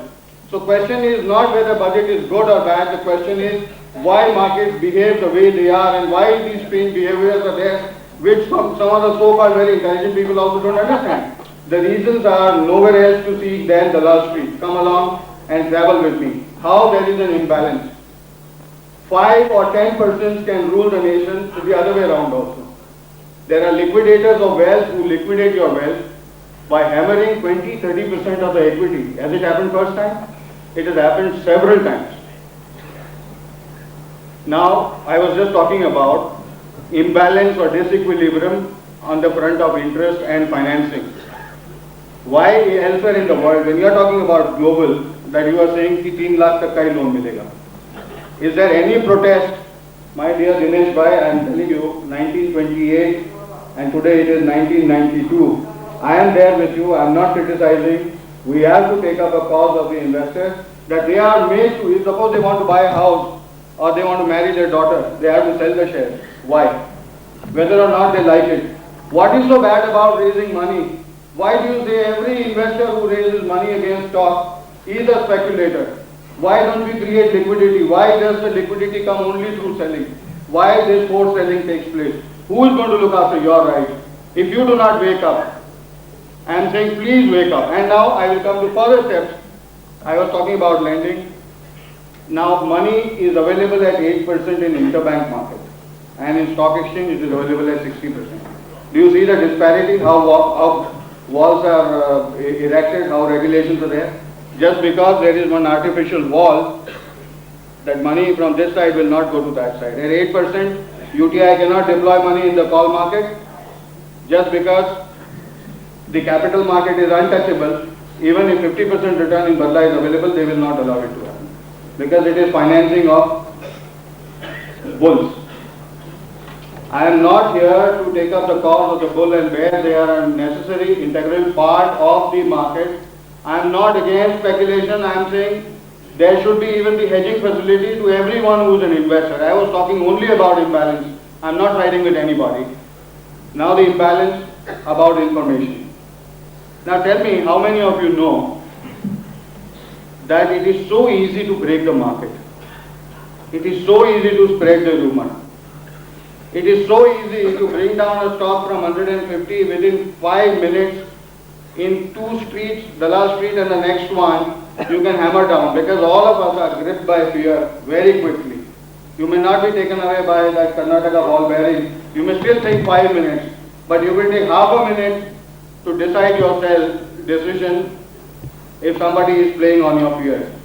And mind you, we have first-time investors, 5 crore of them. They are lacking in conviction because they are first-timers, and there are methods and techniques used on them so that they are scared into selling their stocks. And that is why Talakshi has to say, please do not sell. Please use your sanity, please use your own conscience. The budget is not bad. Because some people have chosen to hammer down the market. You will be made to sell, they will quietly buy, they will make a certain profit, you will make a certain loss. If the equation is yours, you wake it up or forget it. You will keep allowing yourself to be used by these techniques. Whereas to take up the market, it has happened in money market also. I can tell you, to spread fear takes very little time. To plant greed, if that is the driving force to buy, takes much longer time. And then there is a disequilibrium. Look at the board. Every now and then you will find the whole system is so designed that there is no check. I am saying you are orphan. I can tell you there are so many agencies, so many regulations. Has anybody come forward and taken up your cause? And that is why you have to spend 10 rupees. I will tell you how to spend it also. First of all, 5,000 of you are here. You are going to resolve that your earning and your wealth is very hard earned. Can you disagree with me? Is it a wealth that you are going to fritter it away for somebody who wants to play on you? So first resolve that who is going to protect your wealth is your own self. And how do you do it? Maybe individually you wait for some Harshad Mehta to come. I don't agree with him. You don't need a Harshad Mehta. You are yourself Harshad Mehta. You protect. How many times you have taken out a morcha? Talakshi was talking about 300 rupees rise and 3,000 rupees demand. They go and take out a morcha. How many of you have ever gathered at Sachivalaya? Even if thousands of rupees are gone away. How many of you have ever told Mr. G.V. Ramakrishna that we are under your custody and see to it that there is no bear hammering? How many? There is no one bothers that.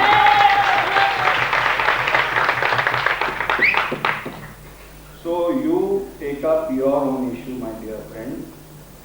You take out that 10 rupees, go to the telegraph office. If you cannot personally go, flood the authorities with 15 paisa postcards. The prices, I think, of postcards have not changed.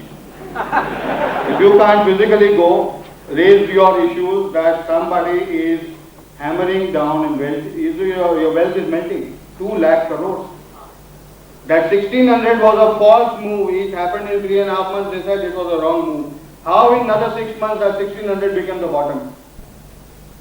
I am pure fundamentalist more than anything, but on my 10-year career, I can tell you, I have gone through thousands of balance sheets. I am not professing much, but I came to this conclusion that fundamentals plus sentiment, and therefore the sentiment has to be built up.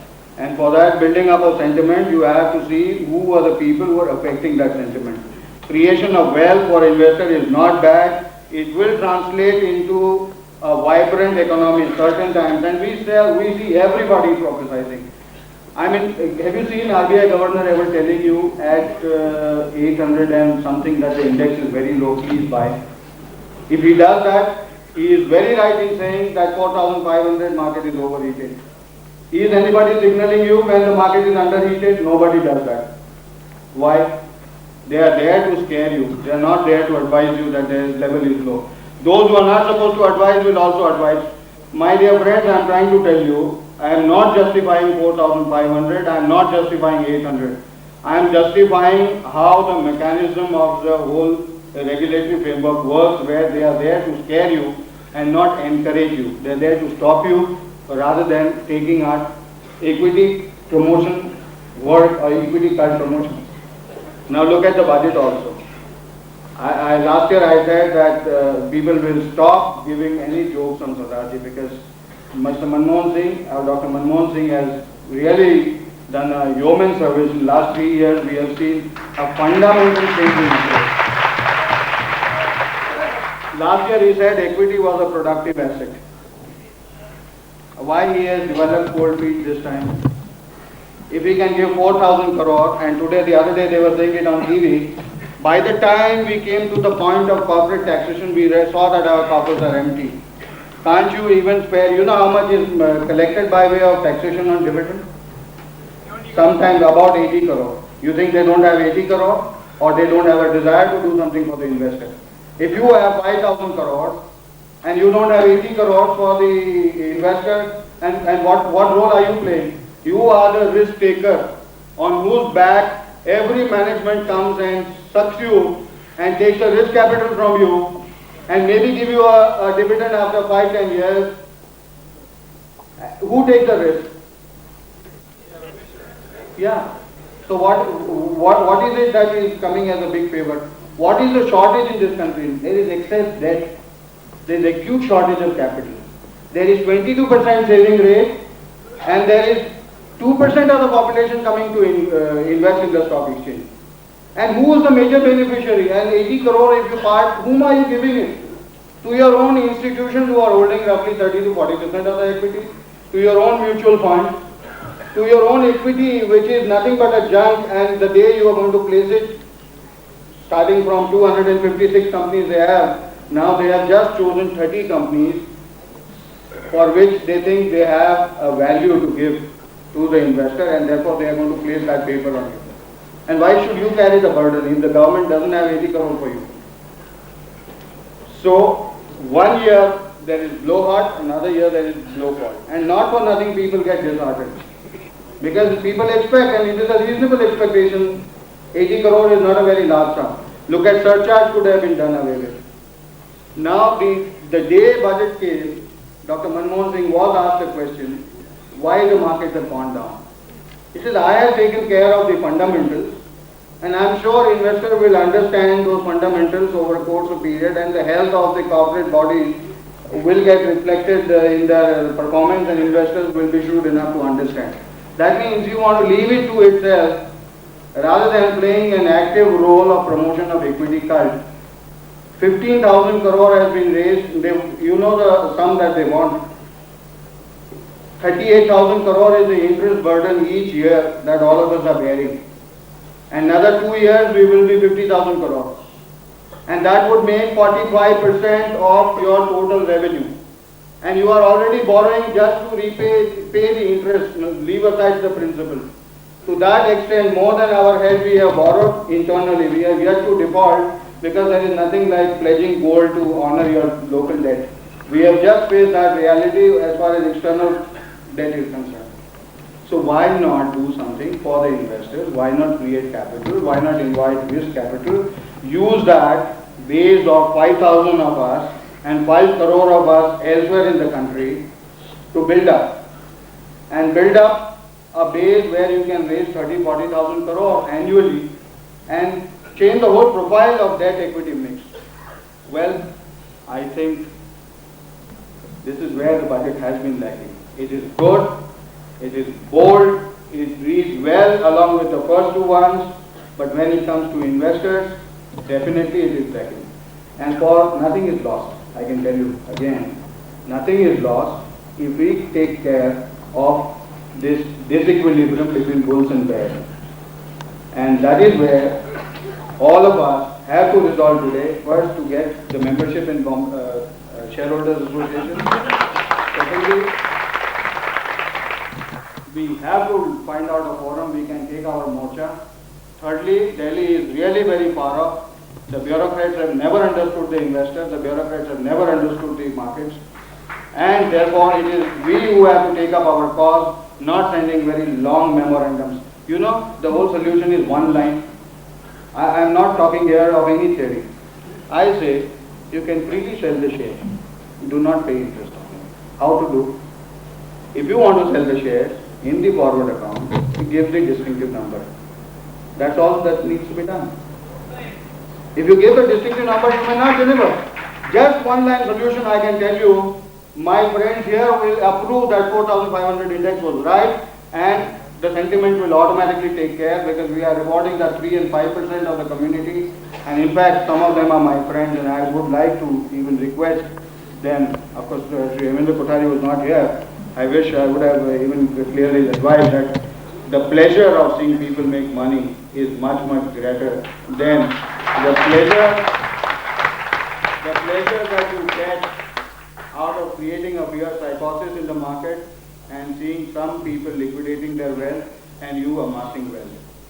Now again, I'm talking about level playing field. You check up with the records of income tax department, how many bears have been raided. You will rarely find. How many bears? I am telling you, you go and it is verifiable by record. And I dare and I give a challenge to any and everybody. How many bears in this country? You can see the bulls are singled out. One after another, they are center of.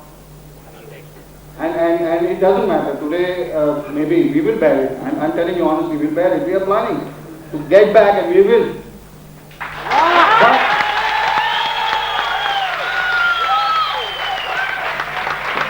But know your friends, investors, my dear friends, you wake up and know who is Rakesh Jhunjhunwala, who is G.S. Damani, who is all these people you must know. And drop a polite letter. I am telling you, drop a polite letter. I am Gandhiji myself also in that respect. Go and tell them, please dear sir, excess is not going to help beyond the point. Please do not rape us. That's all you have to say. And I'll tell you, 20 letters will go. Maybe it will have an impact. 500 letters will go, 5,000 letters will go. And all of us together, you don't know the might that we have. Is enormous. And then let us play. It is there on the ring. There has to be bulls, there have to be bears, there can be option trading also. But there should be no reward for an unproductive activity. We are on a death wish, otherwise I can tell you. To wait for somebody else to take up the market so that I gain is not going to work. We have to act ourselves. We have a lot of people who keep easily poisoning our minds about peace. I can have 1 hour debate here if all of you are willing with any and everybody. Japanese economy was PE running together 40, 50 PE for years together. And temporarily even if PEs have gone up, whose benefit is it? Investor one, but more importantly the corporate sector. And that is why Harshad used to say that 3,000, 2,500 ACC is definitely higher price than 10,000 ACC. Because at 10,000 you can replace 7.5 million capacity with equity addition of just 55 crore. What's that?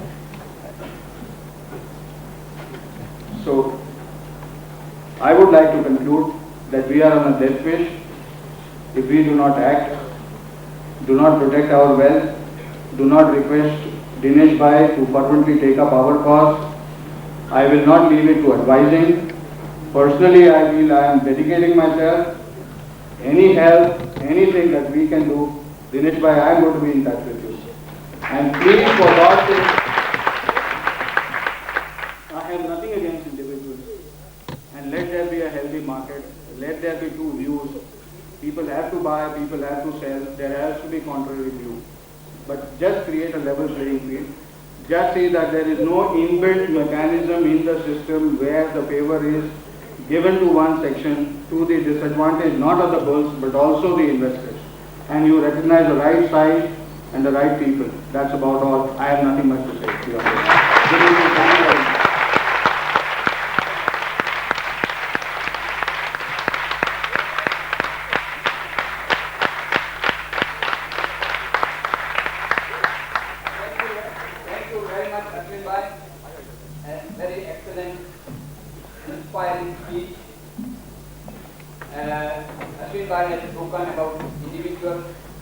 And this is exactly what I told when somebody asked me after the budget, and I told, well, as long as there are terrorists in the market, market will not go up.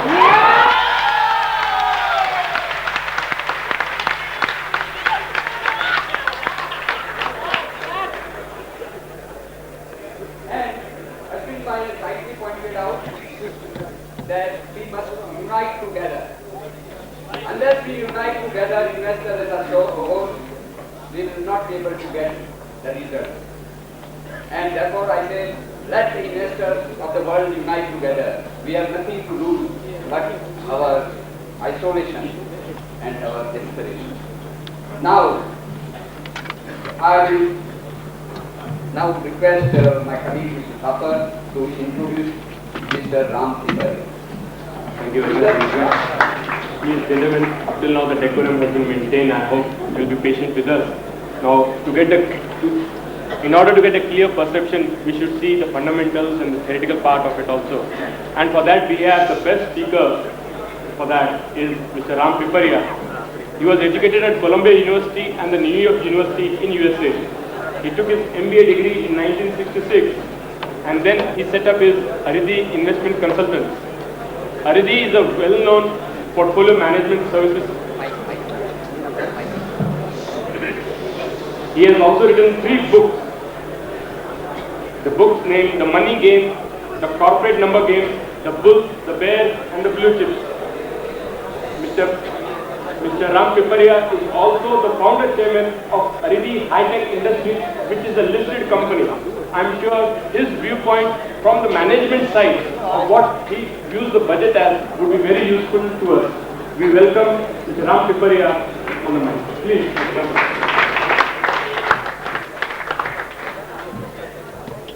And that's why the expectations were belied and the markets went down. What I'm trying to make is, as Mr. Gosar has mentioned, that you can expect a good budget in next year. People already know what is going to happen. Customs duties, excise duties get more rationalized, there will be lower reduction, there will be reduction in taxes. So therefore the relevance of the budget will gradually reduce. The last point which I'd like to mention is that you are going to see, besides companies going up, unexpected companies going up and down, in the coming years, you will see a lot of introduction of new instruments. At the moment, before the stock markets really became popular with investors, people were contented with tax-sheltered investments or with deposits with the bank. Then there was a swing on the other side, and people even closed down their businesses, forgot their deposits, and swung to the equity side. But as any prudent investor would say, there has to be a mix of debt and equity.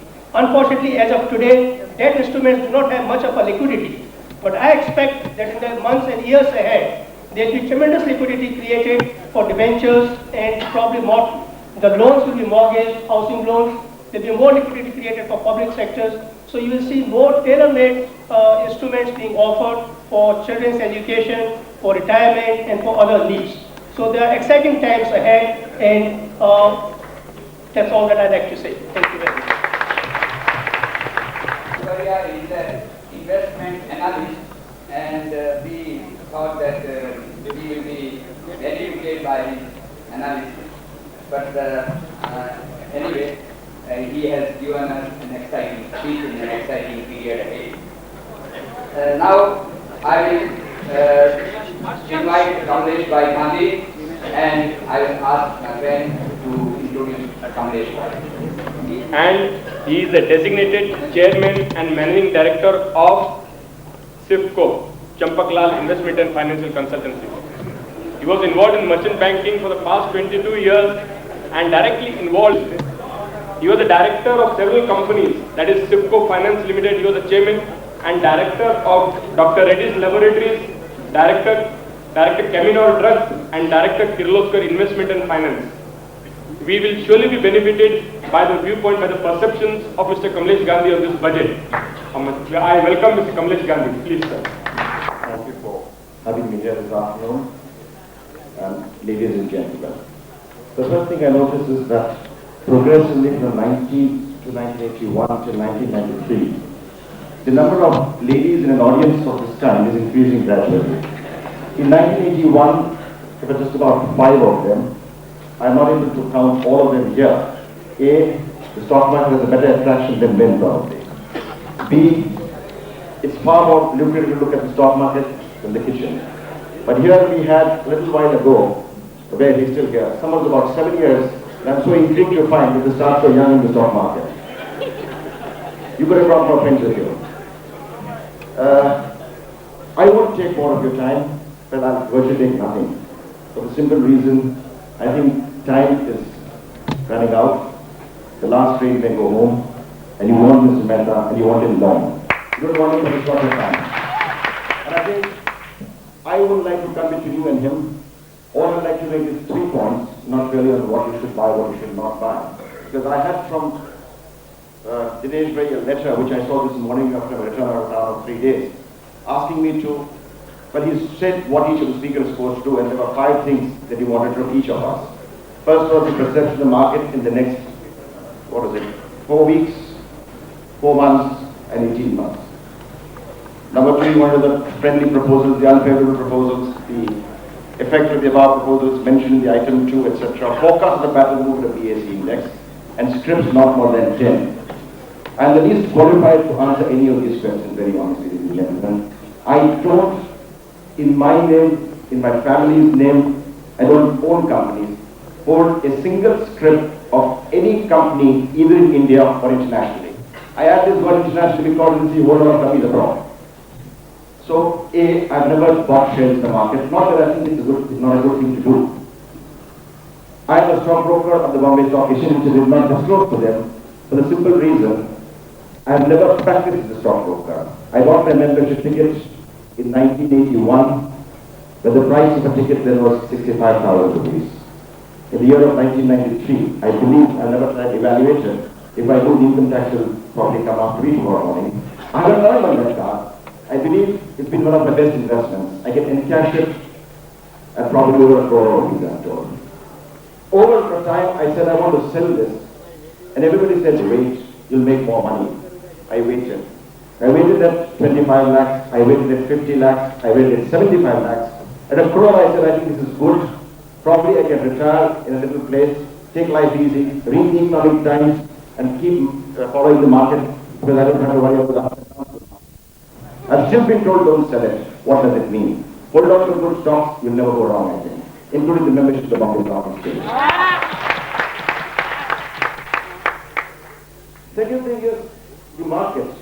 In fact, it's the most progressive. Stock market is the most progressive place in this country. We have one single problem in this country is we live in history. We live from the time when Ashoka was the king of this country. We look at the glory of Mahatma Gandhi. We look at the glory of Lord Buddha. Every day 5,000 such names. And we blame it on the British for everything that's gone wrong in this country. The 300 years of colonial rule. Look what they've done to us. 47 years we've got after the British went back to the country. They are not going to come and help us around the country. We have to write ourselves. Stock market, and I said, you can't change history. You can't rewrite history. It has happened, it is yesterday. Tomorrow is another day. It can be a very wonderful day. What you have to do is, you have to make the tomorrow. You have, and the stock market is the only place which doesn't go by history. Fundamentals is based on balance sheet, history. Balance sheet doesn't have a story, it is only numbers. This is what Mr. Mehta said, that analysis is fine, fundamentals is fine, sentiment comes in the way. I don't think you're able to choose your life's partner by looking at a photograph. You got to see her. The photograph conveys what he or she looks like. When you meet the person, you really know whether you can get along or not. That is what is very important. That soul comes in when you look at the sentiment part of it. And the market runs on 2 emotions, greed and fear. The greed comes in when they're not popular about the bull phase. Nobody says, I'm told it's about 20,000, after that exactly 18,000. And then Talakshi Gosar theory comes 50-50. You can't go wrong in that. Either way you win. Number 2 is the fear. In a falling market, everybody wants to exit. Like Mr. Ashwin Mehta said, it takes 1 minute for people to sell shares on a rumor that the market is crashing or a script is going down. And you correctly said it takes a long while for a man to say, to make a buy decision. The sell decision is different from a buy decision. And very rightly some of them said that, make up your mind, be analytical yourself. You may not have all the tools. Go to the people who have the correct tools. Let me ask you a question. How many of you trust your broker? I've probably 5 fingers going up or 10 fingers going up. Why? Every one of you talks to your doctor as respect. You do what he tells you to do. You go to him, I have X problem. He says, take this and you do it blindly. Probably won't go and check with the other doctors. You go to your lawyer, you go to your solicitor. Why? Because you believe he knows the subject better. He says, do this, write this letter, answer the notice accordingly. You do that. You don't go to the second lawyer or the third lawyer or the 10th lawyer for that. Do you do that with a stockbroker? No. Select a stockbroker. Look at a professional. Look at one you think you trust. After having trusted him, don't question him every third minute. Why did you buy this trade? Why did you do this? Why do you think?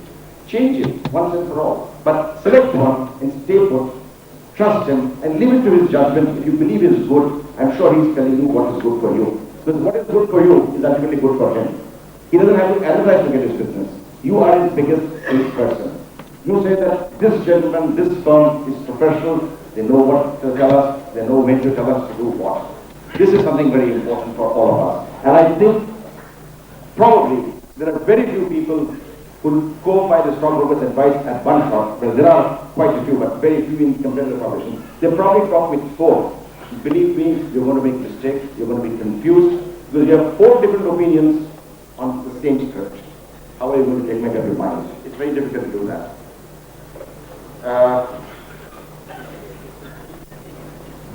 This is part of what I call the education program or the learning curve.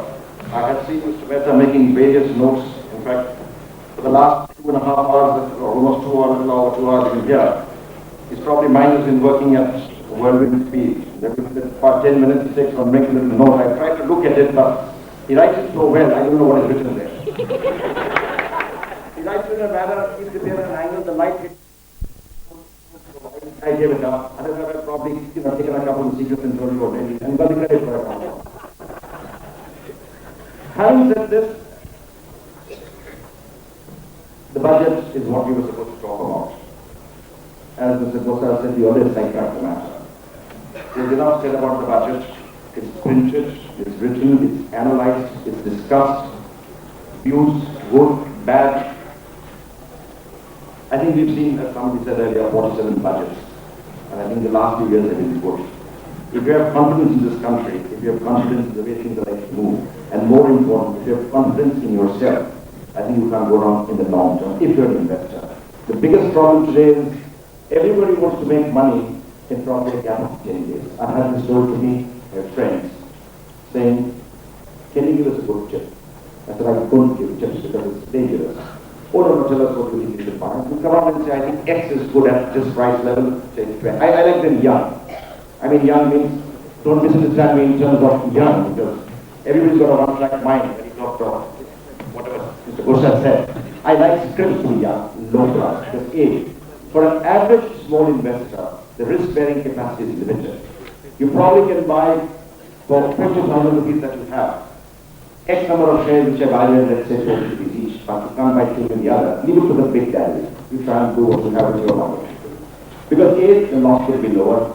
B, it can appreciate much faster in terms of percentage, and you can turn it around when the time comes. Go back and check if somebody is ready to do it.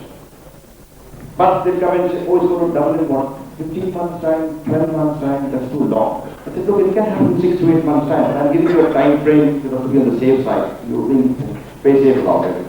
6 months is going to be bad if it happens in 10 days time. So how can it happen in 10 days time? It's better still. Buy for me on a Monday what you think is good. Sell it on a Friday and send the check for the difference. What he means is, you do what you're thinking, you implement it, take all the risks, and send me the profits. Then I was so good at the subject, I'd make the money myself. Why should I do everything for you and send you a check, a gift every week? That's exactly what happened. The great part of the trade between. I think one has to be dispassionate about that. We also have a very high sense of possession in this country, especially Indians. We don't send our gold. I can challenge every female here, if I said, look, what's your gold at 300 rupees a stone, I whatever, 3,000. I don't know the price of gold because I don't feel like buying it. I think the stock market is a better place than a piece of gold. Honestly, I think it's going to be bigger in the long run. How many of you have invested in your gold if it appreciates by 10 times in 5 years? I don't see any fingers going down. That sense of possession. Security is what we think. You probably sell your shares in the double tomorrow morning. Why? Because that's not gold. You want to give it to your daughter, your children, your daughter-in-law, whatever it is. Fine, I'm not questioning the fact that there is high interest rates. It also happens in the stock market. If a company is going down, or if you feel that your broker says it's like good sale at this price, you say, but I don't need the money, what should I sell it? You don't need the money, fine, take it, put it to something else, that will do better than this one. Turn it around, and get someone to do it for you if you can't do it yourself. At this, I think I wouldn't like to go further into the subject, but I would like to end with one thing. Please have confidence in yourself when you enter the stock market. Don't expect miracles, except if they come your way. Don't expect to get money and doubling your profits every 10 days. Phases will come, phases will go. Booms and busts, whatever they are, supposed to be highs and lows, have come and gone. The analysis given by almost here, everybody here made a tremendous amount of sense. I will use indexes, and I think index is not the only relevant portion. Index consists of X number of companies, and you can't have only those shares. I think bulk of you sitting here would have entered the stock market first to the primary market, because it's easier to do. You don't need a broker to do it for you. You fill up a form, write a check and give it. And slowly you enter, because I've seen this in the, what they call the fed-up dilution days of the 70s. I think the number of populations went up from about 2.2 million, that is 22 lakhs in the mid-70s, to what is 5 crores today. I think almost 40% of this additional incremental number came during the fed-up dilution days. Why? You got a Colgate at 25, you applied for it. You got a Pachani at 16. You got a Cadbury at something similar like that. Why? Because it was priced by somebody for you. You could go wrong. You got it. You picked it up. That's how you entered the market. Having entered that stage, do you think you've gone wrong in those shares? You haven't gone wrong probably. You've done well over it. Keep that at the back of your mind. Do it, and I don't think you'll go wrong in the years to come. Thank you very much.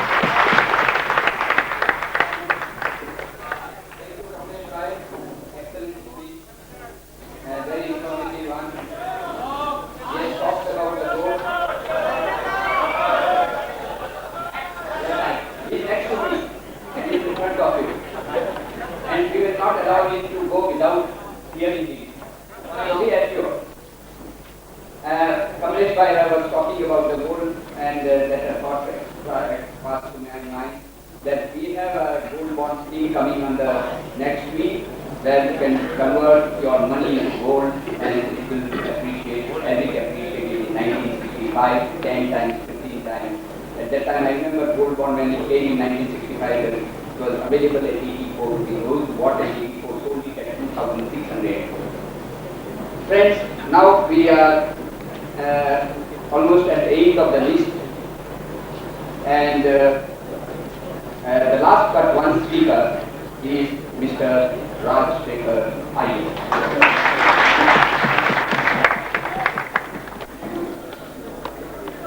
I'm sure he doesn't need any introduction. Okay. When the key element in the budget, I think, when we analyze it, is that Mr. Manmohan Singh has given to consumers a lot in terms of excise cuts and customs cuts. He has given a lot to producers in terms of cut in costs for their raw materials and capital goods. Where has he financed his budget from? He has not raised any additional revenues from anywhere.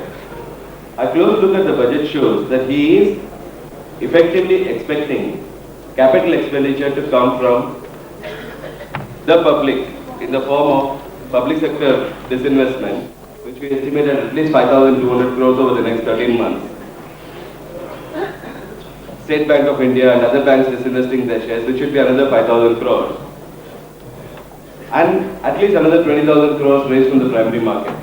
Any reason to be bearish on the market in the short run? This is the only reason. On the other hand, the budget seeks to correct the imbalance between technicals and fundamentals. Last year we had a market at 4,500 with most companies likely to report disappointing results because of recessionary trends which had developed into the economy. As it turned out, major automobile manufacturers and textile manufacturers did report lower performance. This year we are having a market which is low, but corporate performance is likely to be better.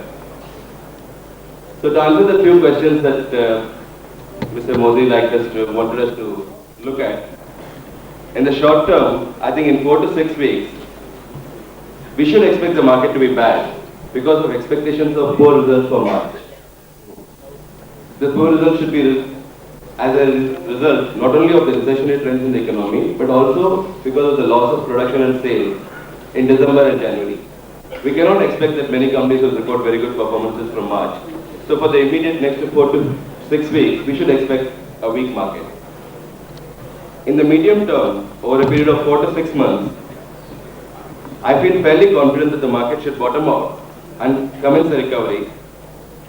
The important reason for this would be FII investment flow. Foreign investment institutions have shown considerable interest in the country.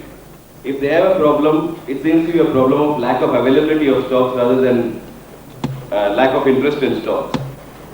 But they are getting geared, and I think over the next 4 to 6 months we will see some activity from them. The other reason we should see the market pick up is better corporate performances expected in September because of the various duty reliefs and the interest cost reduction, which should improve corporate profits. Over the long term, after 1 year, we must expect a strong recovery in the market as companies start showing results on the funds that have been collected in the current year and in the last year, and also a massive inflow of funds from foreign investment institutions. Because there has been only one area where the government has given incentive for investment. There's a 30% rate for short-term capital gains for FIIs. This is comparable to what is available in the Pacific Ring and what is available in the US for short-term gains. This should boost the short-term sentiments of the long-term sentiments of the market. The most important reason why one can feel bullish about the market is that even at this stage, and as things develop over the next 1 year, one can expect a number of companies to show better performances. And at the current prices that are available, these companies have started looking very attractive to buy. Now you cannot have a market where there are a large number of commodities available at reasonable prices and overall bearishness in the market. Today we have investment worthy securities in the market across various industries. If you look at pesticides, a stock like United Phosphorus should probably show 10 crores more profit just because of the benefits which have been available to the budget. Company like Asia Brown Boveri should benefit because of the power sector incentives which have been given, and there should be a large boost to demand from the power sector. Companies like Indian Dyestuff Industries, where raw material costs have virtually come crashing down, and export demand is very attractive for these companies. Small companies like Prestige Polycontainers, which buy HDPE, and 65% of the turnover comes in HDPE cost, should benefit substantially because HDPE, which they are buying at 60 rupees a kilo, is now available at 45 rupees a kilo. So there should be benefit for them. A large company like Reliance Industries, which makes about 350,000 tons of plastics, has been able to reduce prices by 7.5% and become more competitive with imports. Already they were competitive with imports. I think they should benefit in a very big way.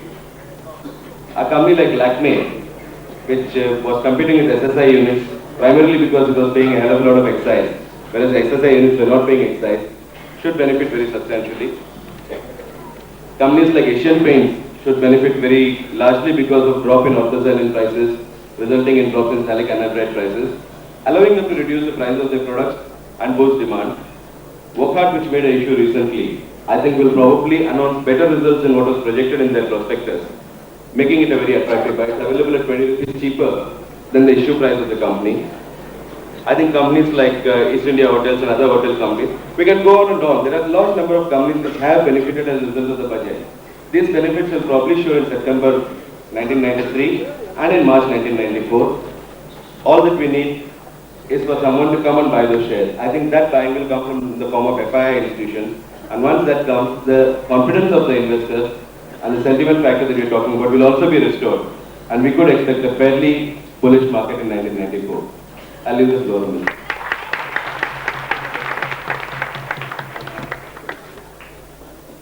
And now we are coming to what we have come.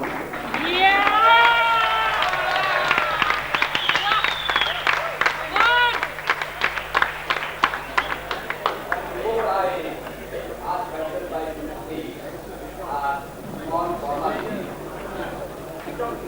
As Mark, I would request company secretary, association secretary, honorary secretary, to present a small souvenir to all our guests who are here as a mark of memory and remembrance.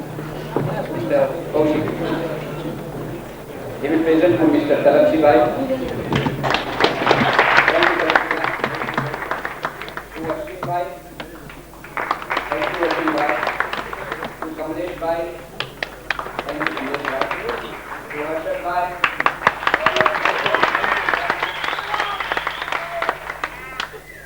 To Ajit Bai. And Chandrashekhar. And last but not the least, Mr. Birla. And friends, before you go and after Shri Harshad has spoken, please wait, because then we will be proposing a vote of thanks.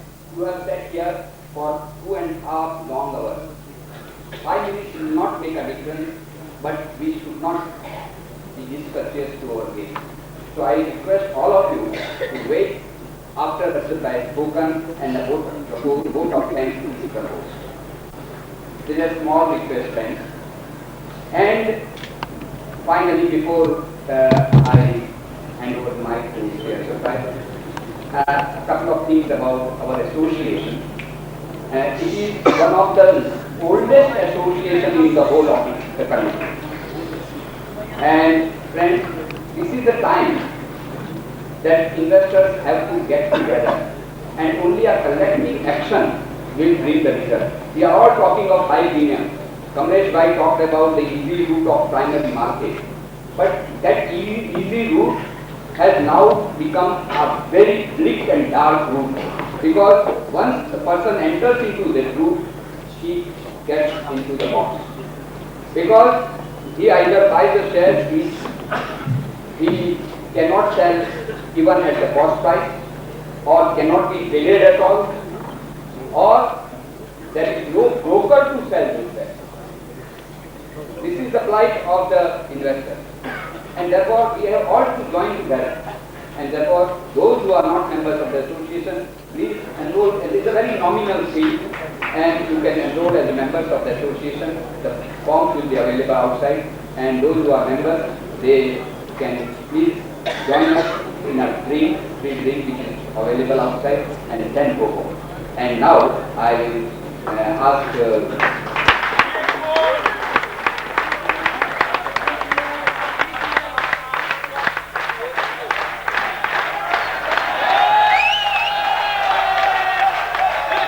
Good job. Oh, I know.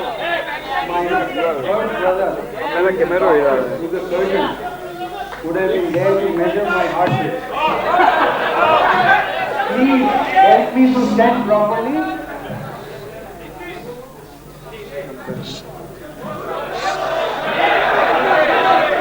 Respected President and members, eminent members on the dais, and you all friends.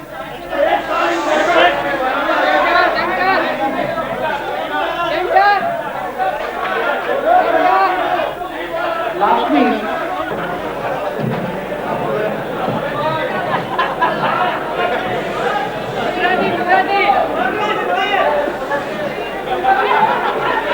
I like to talk in the language what all you will be able to understand. I will put it in Gujarati, Hindi. Gujarati!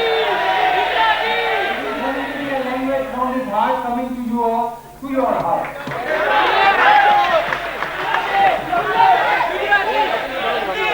Allow me to talk. Last week what happened was one of my friends came rushing. He told me, Harshad, there is a great news for you. I was also quite anxious for quite some time. I have not been very good news from you. He said, I have an inside information for you. He said, I have an inside information for you. I was curious, but I said, you talk to him though. His inside is very difficult and so better be easy on it. He said that now onwards,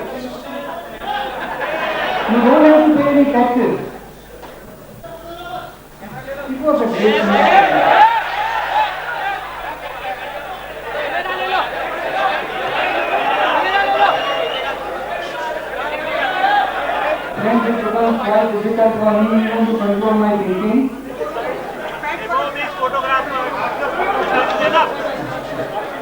I said, what is so great? He said, I have found out some way where you don't have to pay taxes. Unnecessarily this IT department is after you and claiming some 11,000-12,000 crore. You will be relieved of all these things. And I was quite curious to know what it is. He said, the effect is like you are in a Cayman Island. You don't have to pay any taxes. And I asked him, after all, why you are making it so mysterious? What is so great thing? He said, one thing you have to just stop. You have to observe something. I said, what is it? He said, stop earning. So if you don't earn, there won't be any income tax. I said, wow, really great. And I thought of really following it. Friends, I had crossed all my imagination levels for myself. And it is a human nature, and especially an ambitious person like me, to look for bigger and bigger challenges. At one point of time, there were challenges to make money for yourself. Then to make money in much bigger numbers. Then to become or come on the board of some companies. Then what? Then I thought, now let's work on the national finances. Finances on the investors, where you can talk of 50,000 crore and where you can talk of 2 lakh crores. So I said, how to start this exercise? If you really want to start, where do I start? And then came the budget.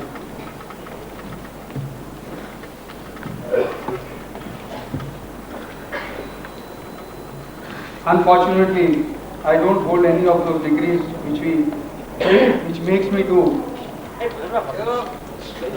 comment. By whatever I could understand, whatever I could read, this has been a very, very creative budget.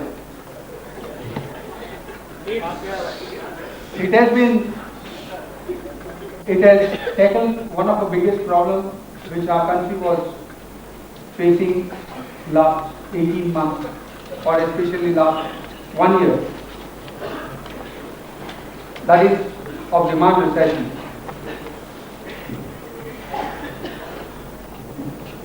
Cut in various excise duties and import duty reduction will definitely bring in better industrialization, better environment.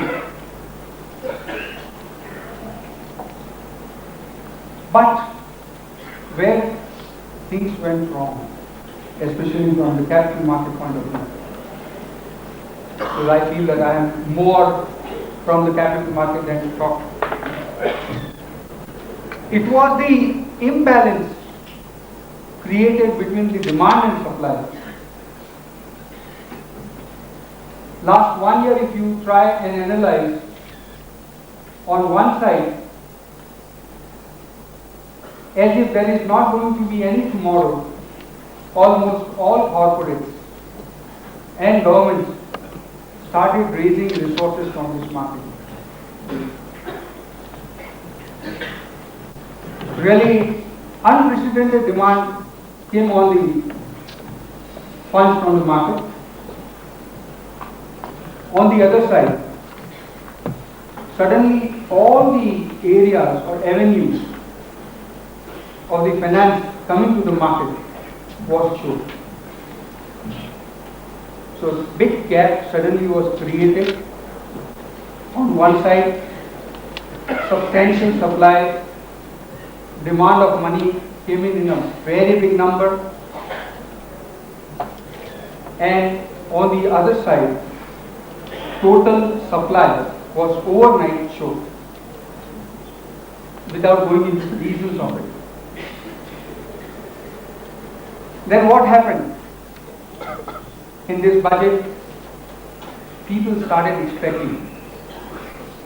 15 days back, environment was getting created that our Honorable Finance Minister will see to it that better environment is created. Environment to invite substantial savings which we have towards the productive purposes. As last year we mentioned that equity is a productive asset. And as you know, there is no shape or size of expectation. Same way, people started looking towards that the process of creating an environment will get on. And there came a blow. Industry and capital market plays a complementary role to each other. There cannot be lopsided approach where you try to make industry healthy, but you don't create environment at the capital market for savings to go towards.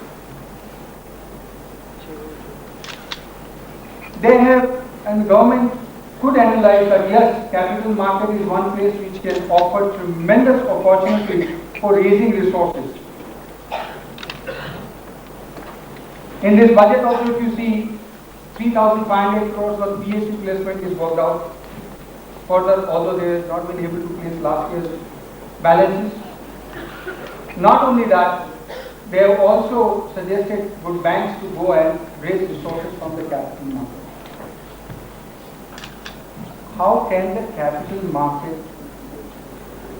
can sustain this burden unless you try and open it up? Unless even you try and say that we are concerned about it. Right, somebody, Mr. Wright suggested that 10% change in the corporate tax may not make much of a difference in the financials. But it helps that yes, government is concerned about the investors. It shows its consciousness. It shows it that the one who is investing money in this corporate are entitled for better returns. And as Ashwin has rightly analyzed, that stock market is just not the data or just not the science, it is a mixture of science and art together. The art is what which is related to your feeling, which is where your sentiment part comes in. That's why it is not 10% reduction in financial terms, but that 10% of 500 crores worth relief for the investors or savers would have allowed this government to raise 10,000 crore more than what they have raised.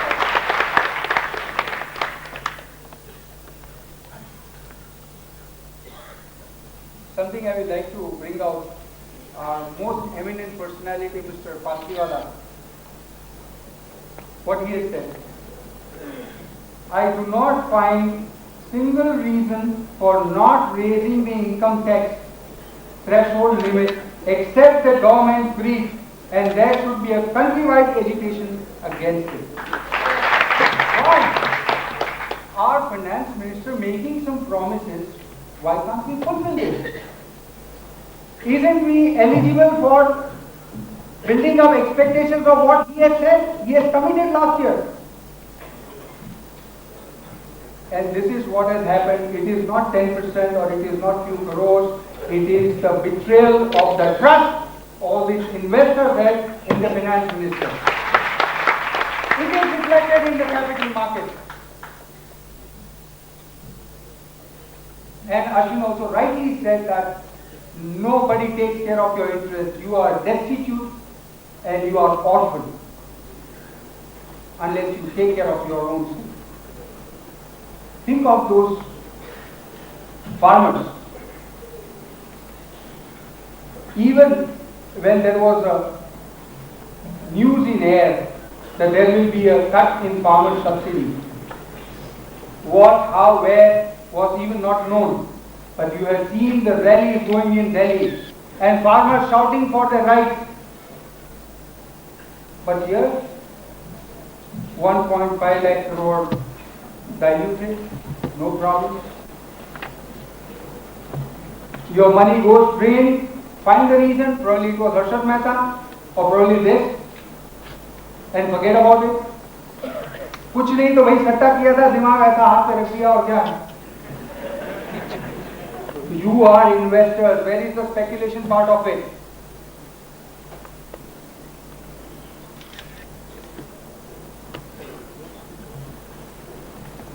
And I think I will be repeating again. If 3,000 crore was project some industrialist had to put in, he brings in 50 crores of his own, and 2,950 crore he borrows for the industrial project which is going to come with the profitability after 5 years. Is a creation, is a creative activity in this country. But somebody who is forecasting that just after 5 months this company is going to do well, but he is borrowing a part of his money to buy those shares is speculative. Why can't we get out of this speculative and speculation? Our life itself is a speculation whether we are going to breathe the next moment or not. It's not known.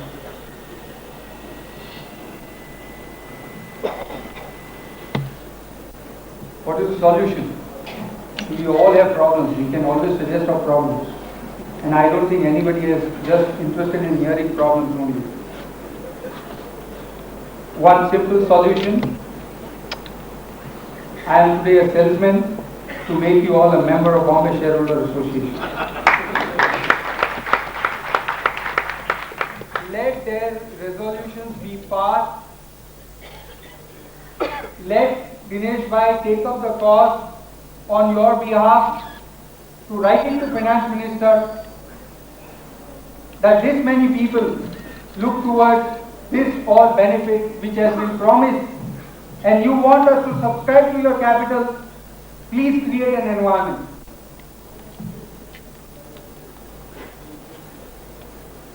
There will be a little bit repetition also, as Ashwin was suggesting that our stocks are not at all taken as a asset. In this country, we can get money on the promises or signing of promissory notes, but we don't get on the actual assets, that is equity. Okay, I mean the reason comes that we can't afford to divert our resources to speculative purposes. When we are financing equity, it is a speculative purpose. Don't do it. I agree that yes, probably according to your standards, financing or offering finances towards equity may be a speculative purpose. Open the doors for us to go to the foreign bankers abroad and let us borrow money against that. That's not going to touch your resources in this country. We will be able to bring the FIs, we will be able to bring the money. Make it free. Create an environment for them to come and finance our equity. Let them be a lender. Not only create an environment to come in as an investor, let the lenders also come in. If you can't trust, you don't expect them to trust your companies and your stock exchanges. Once they come in as a lender, very well they can become an investor tomorrow. We have seen what has happened in Argentina. There, the inflation rate has come down from 2000 and odd percentage to just 17.5%. On making a free environment for anybody to come in and buy whatever they want, especially stocks. PSU stocks has been diluted. Not only that, they said, okay, you can't come in as an investor, we are prepared to guarantee your returns. But do come, we are creating an environment for you. And that's the way the finances of these countries have changed. See what happens in the budget speech. I was shocked reading it today. In the budget speech, our finance ministry says that dollar will get stabilized at 28. And all the calculations are made according that it will be stabilizing at 28.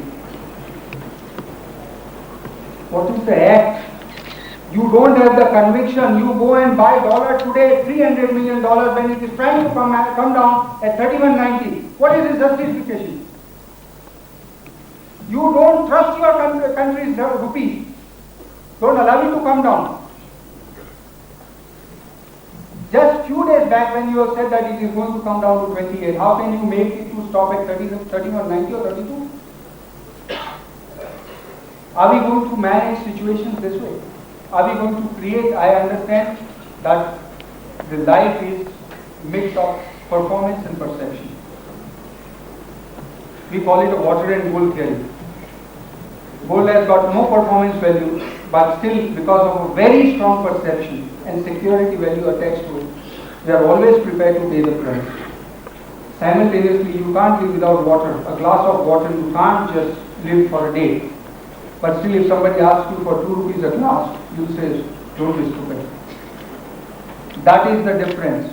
It's not the performance, it is the perception has been making the price of this commodity.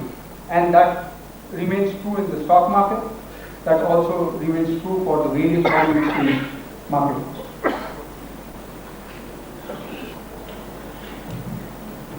The distortion, it's not only government, as Ashwin mentioned, it will be reputation. I read 3 days back that Morgan Stanley has assessed, and they say that corporate earnings of this country will go by 35%. And it is a good investment opportunity. I was feeling pity about the research, although very well managed.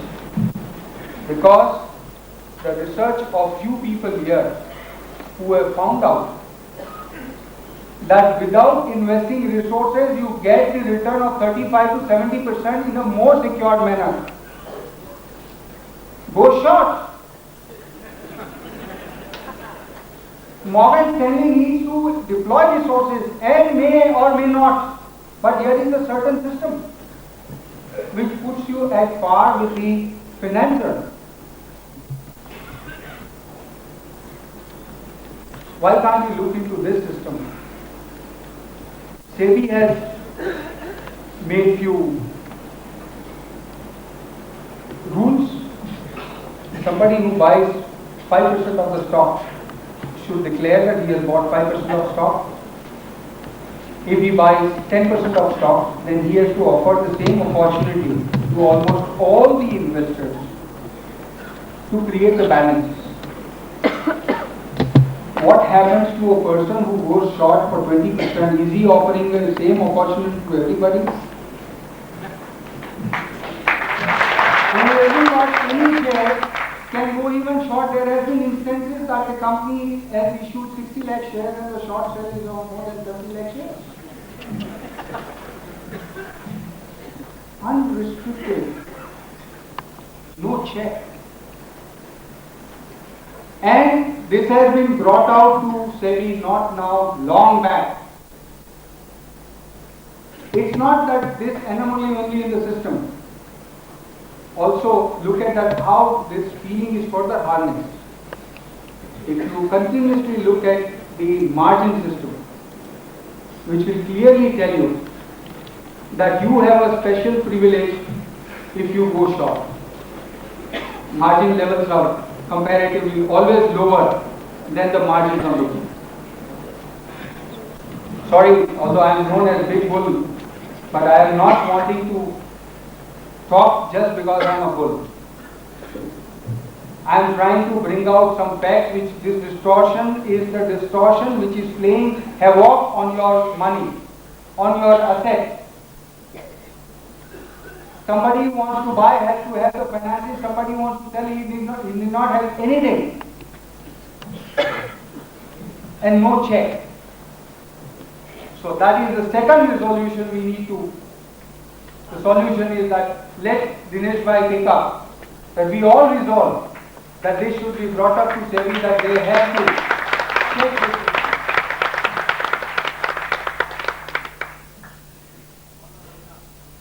Beg your pardon?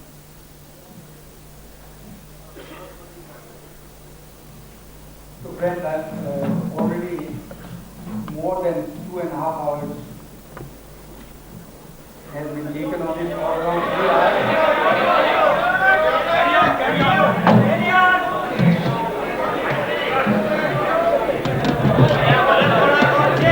Your wish. Your wish.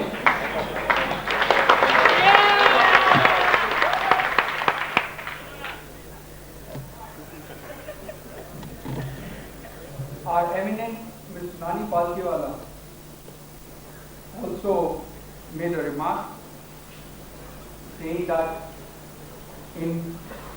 after 45 years,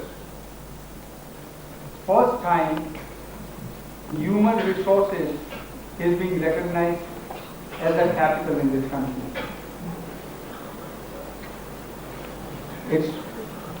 Now I want to ask, after 45 years, we haven't recognized the capital itself as a capital in this country. What do we do about human resources capital recognized as capital? Let's change our views. Let's change the perception. Now, talking about the industry, as I will be violating the rules set for the game by Mr. Dinesh Modi by not answering few questions. Question number 1, in short term, I feel market is going through adjustment phase. And let me tell you, these adjustment phases are the phases which gives you best of opportunity to invest. But whomsoever is investing, he has to first check his mentality. Whether he is an investor or he wants to make money, like Kamlesh Bhai was saying that, okay, balance you send it to me. Sorry, I don't think speculator has ever made money. I tried earlier with all the resources, information, knowledge, and being in the market, with all those privileges, the experience has been thoroughly negative.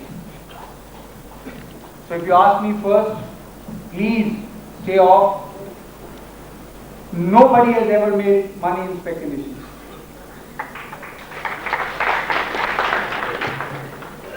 Be an investor, and investor always feels happy when the market goes down because he feels that is a better opportunity. The one who is with Pratak Vruti, as Mr. Gosar said, that Pratak Vruti, the fellow will become happier and happier because next time he is buying things more cheaper. He will get more number of shares at the resources what he has. Because he knows, he has the conviction that tomorrow is going to be a bright tomorrow. Unless you don't have this conviction, forget about it. This is not the market for you because you will be working for us. Because it is these two weaknesses which makes people to earn money out of you. That is greed and fear. When it is time to sell, you feel that it is always going to be better tomorrow. One of my very close relatives, he came rushing to me. He said, Harshad, what do you suggest? How can I make money? I got terribly. I said, only one thing you do. Always buy cheap and sell dear. I said, it's a great theory. સસ્તું લેવાનું અને મોંઘું વેચી નાખવાનું. મેં કીધું હવેથી તમે આ રીતે જ વર્તજો, તમે સસ્તું લેશો અને મોંઘું Whetstone, you will make money. He did not dare to ask me, कि सत्तू क्या लेंगे भाई? मोंगू क्या लेंगे? Because he got the answer कि मोंगू जा रहा है तो क्या लेंगे? बहुत सत्तू लाखों दो. અને જ્યારે સસ્તું ખરેખર થયું ત્યારે જગ્યા નથી.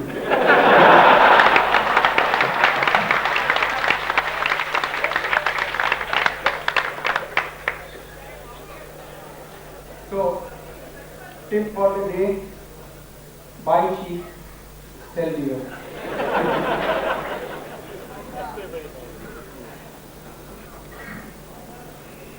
As for the industry,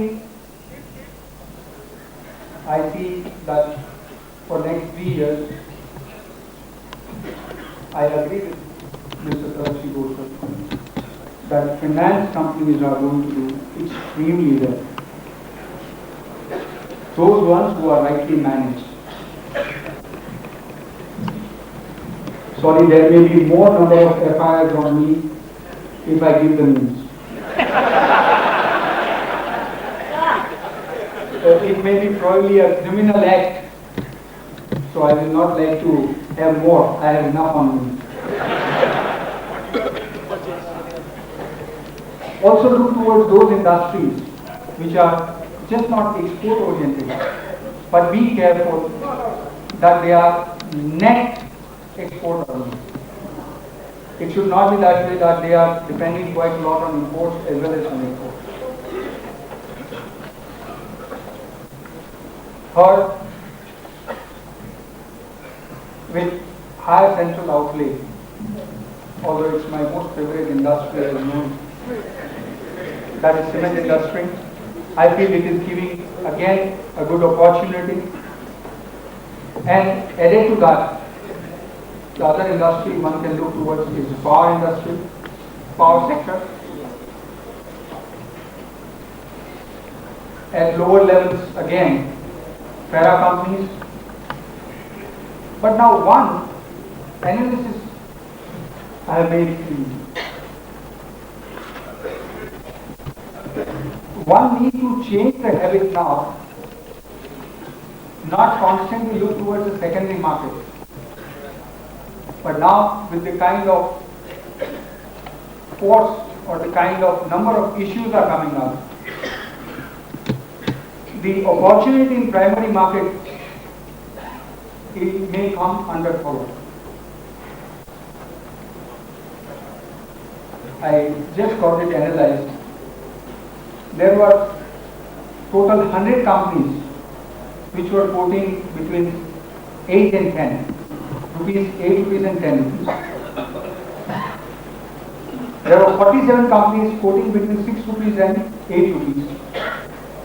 And there were 17 companies which were quoting between 4 and 6 rupees.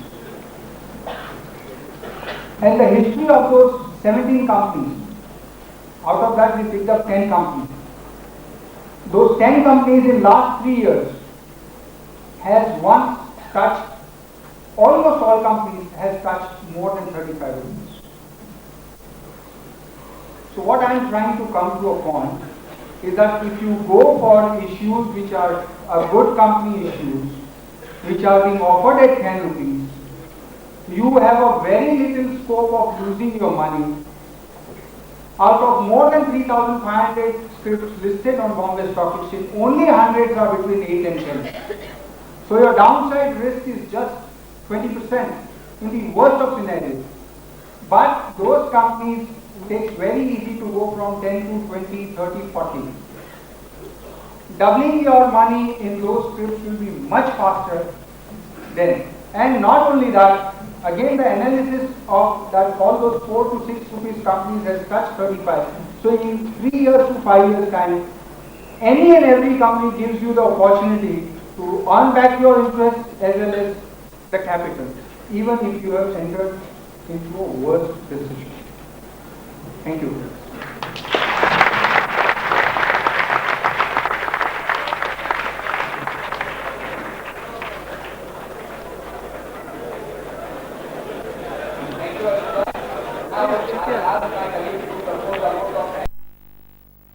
adjourned.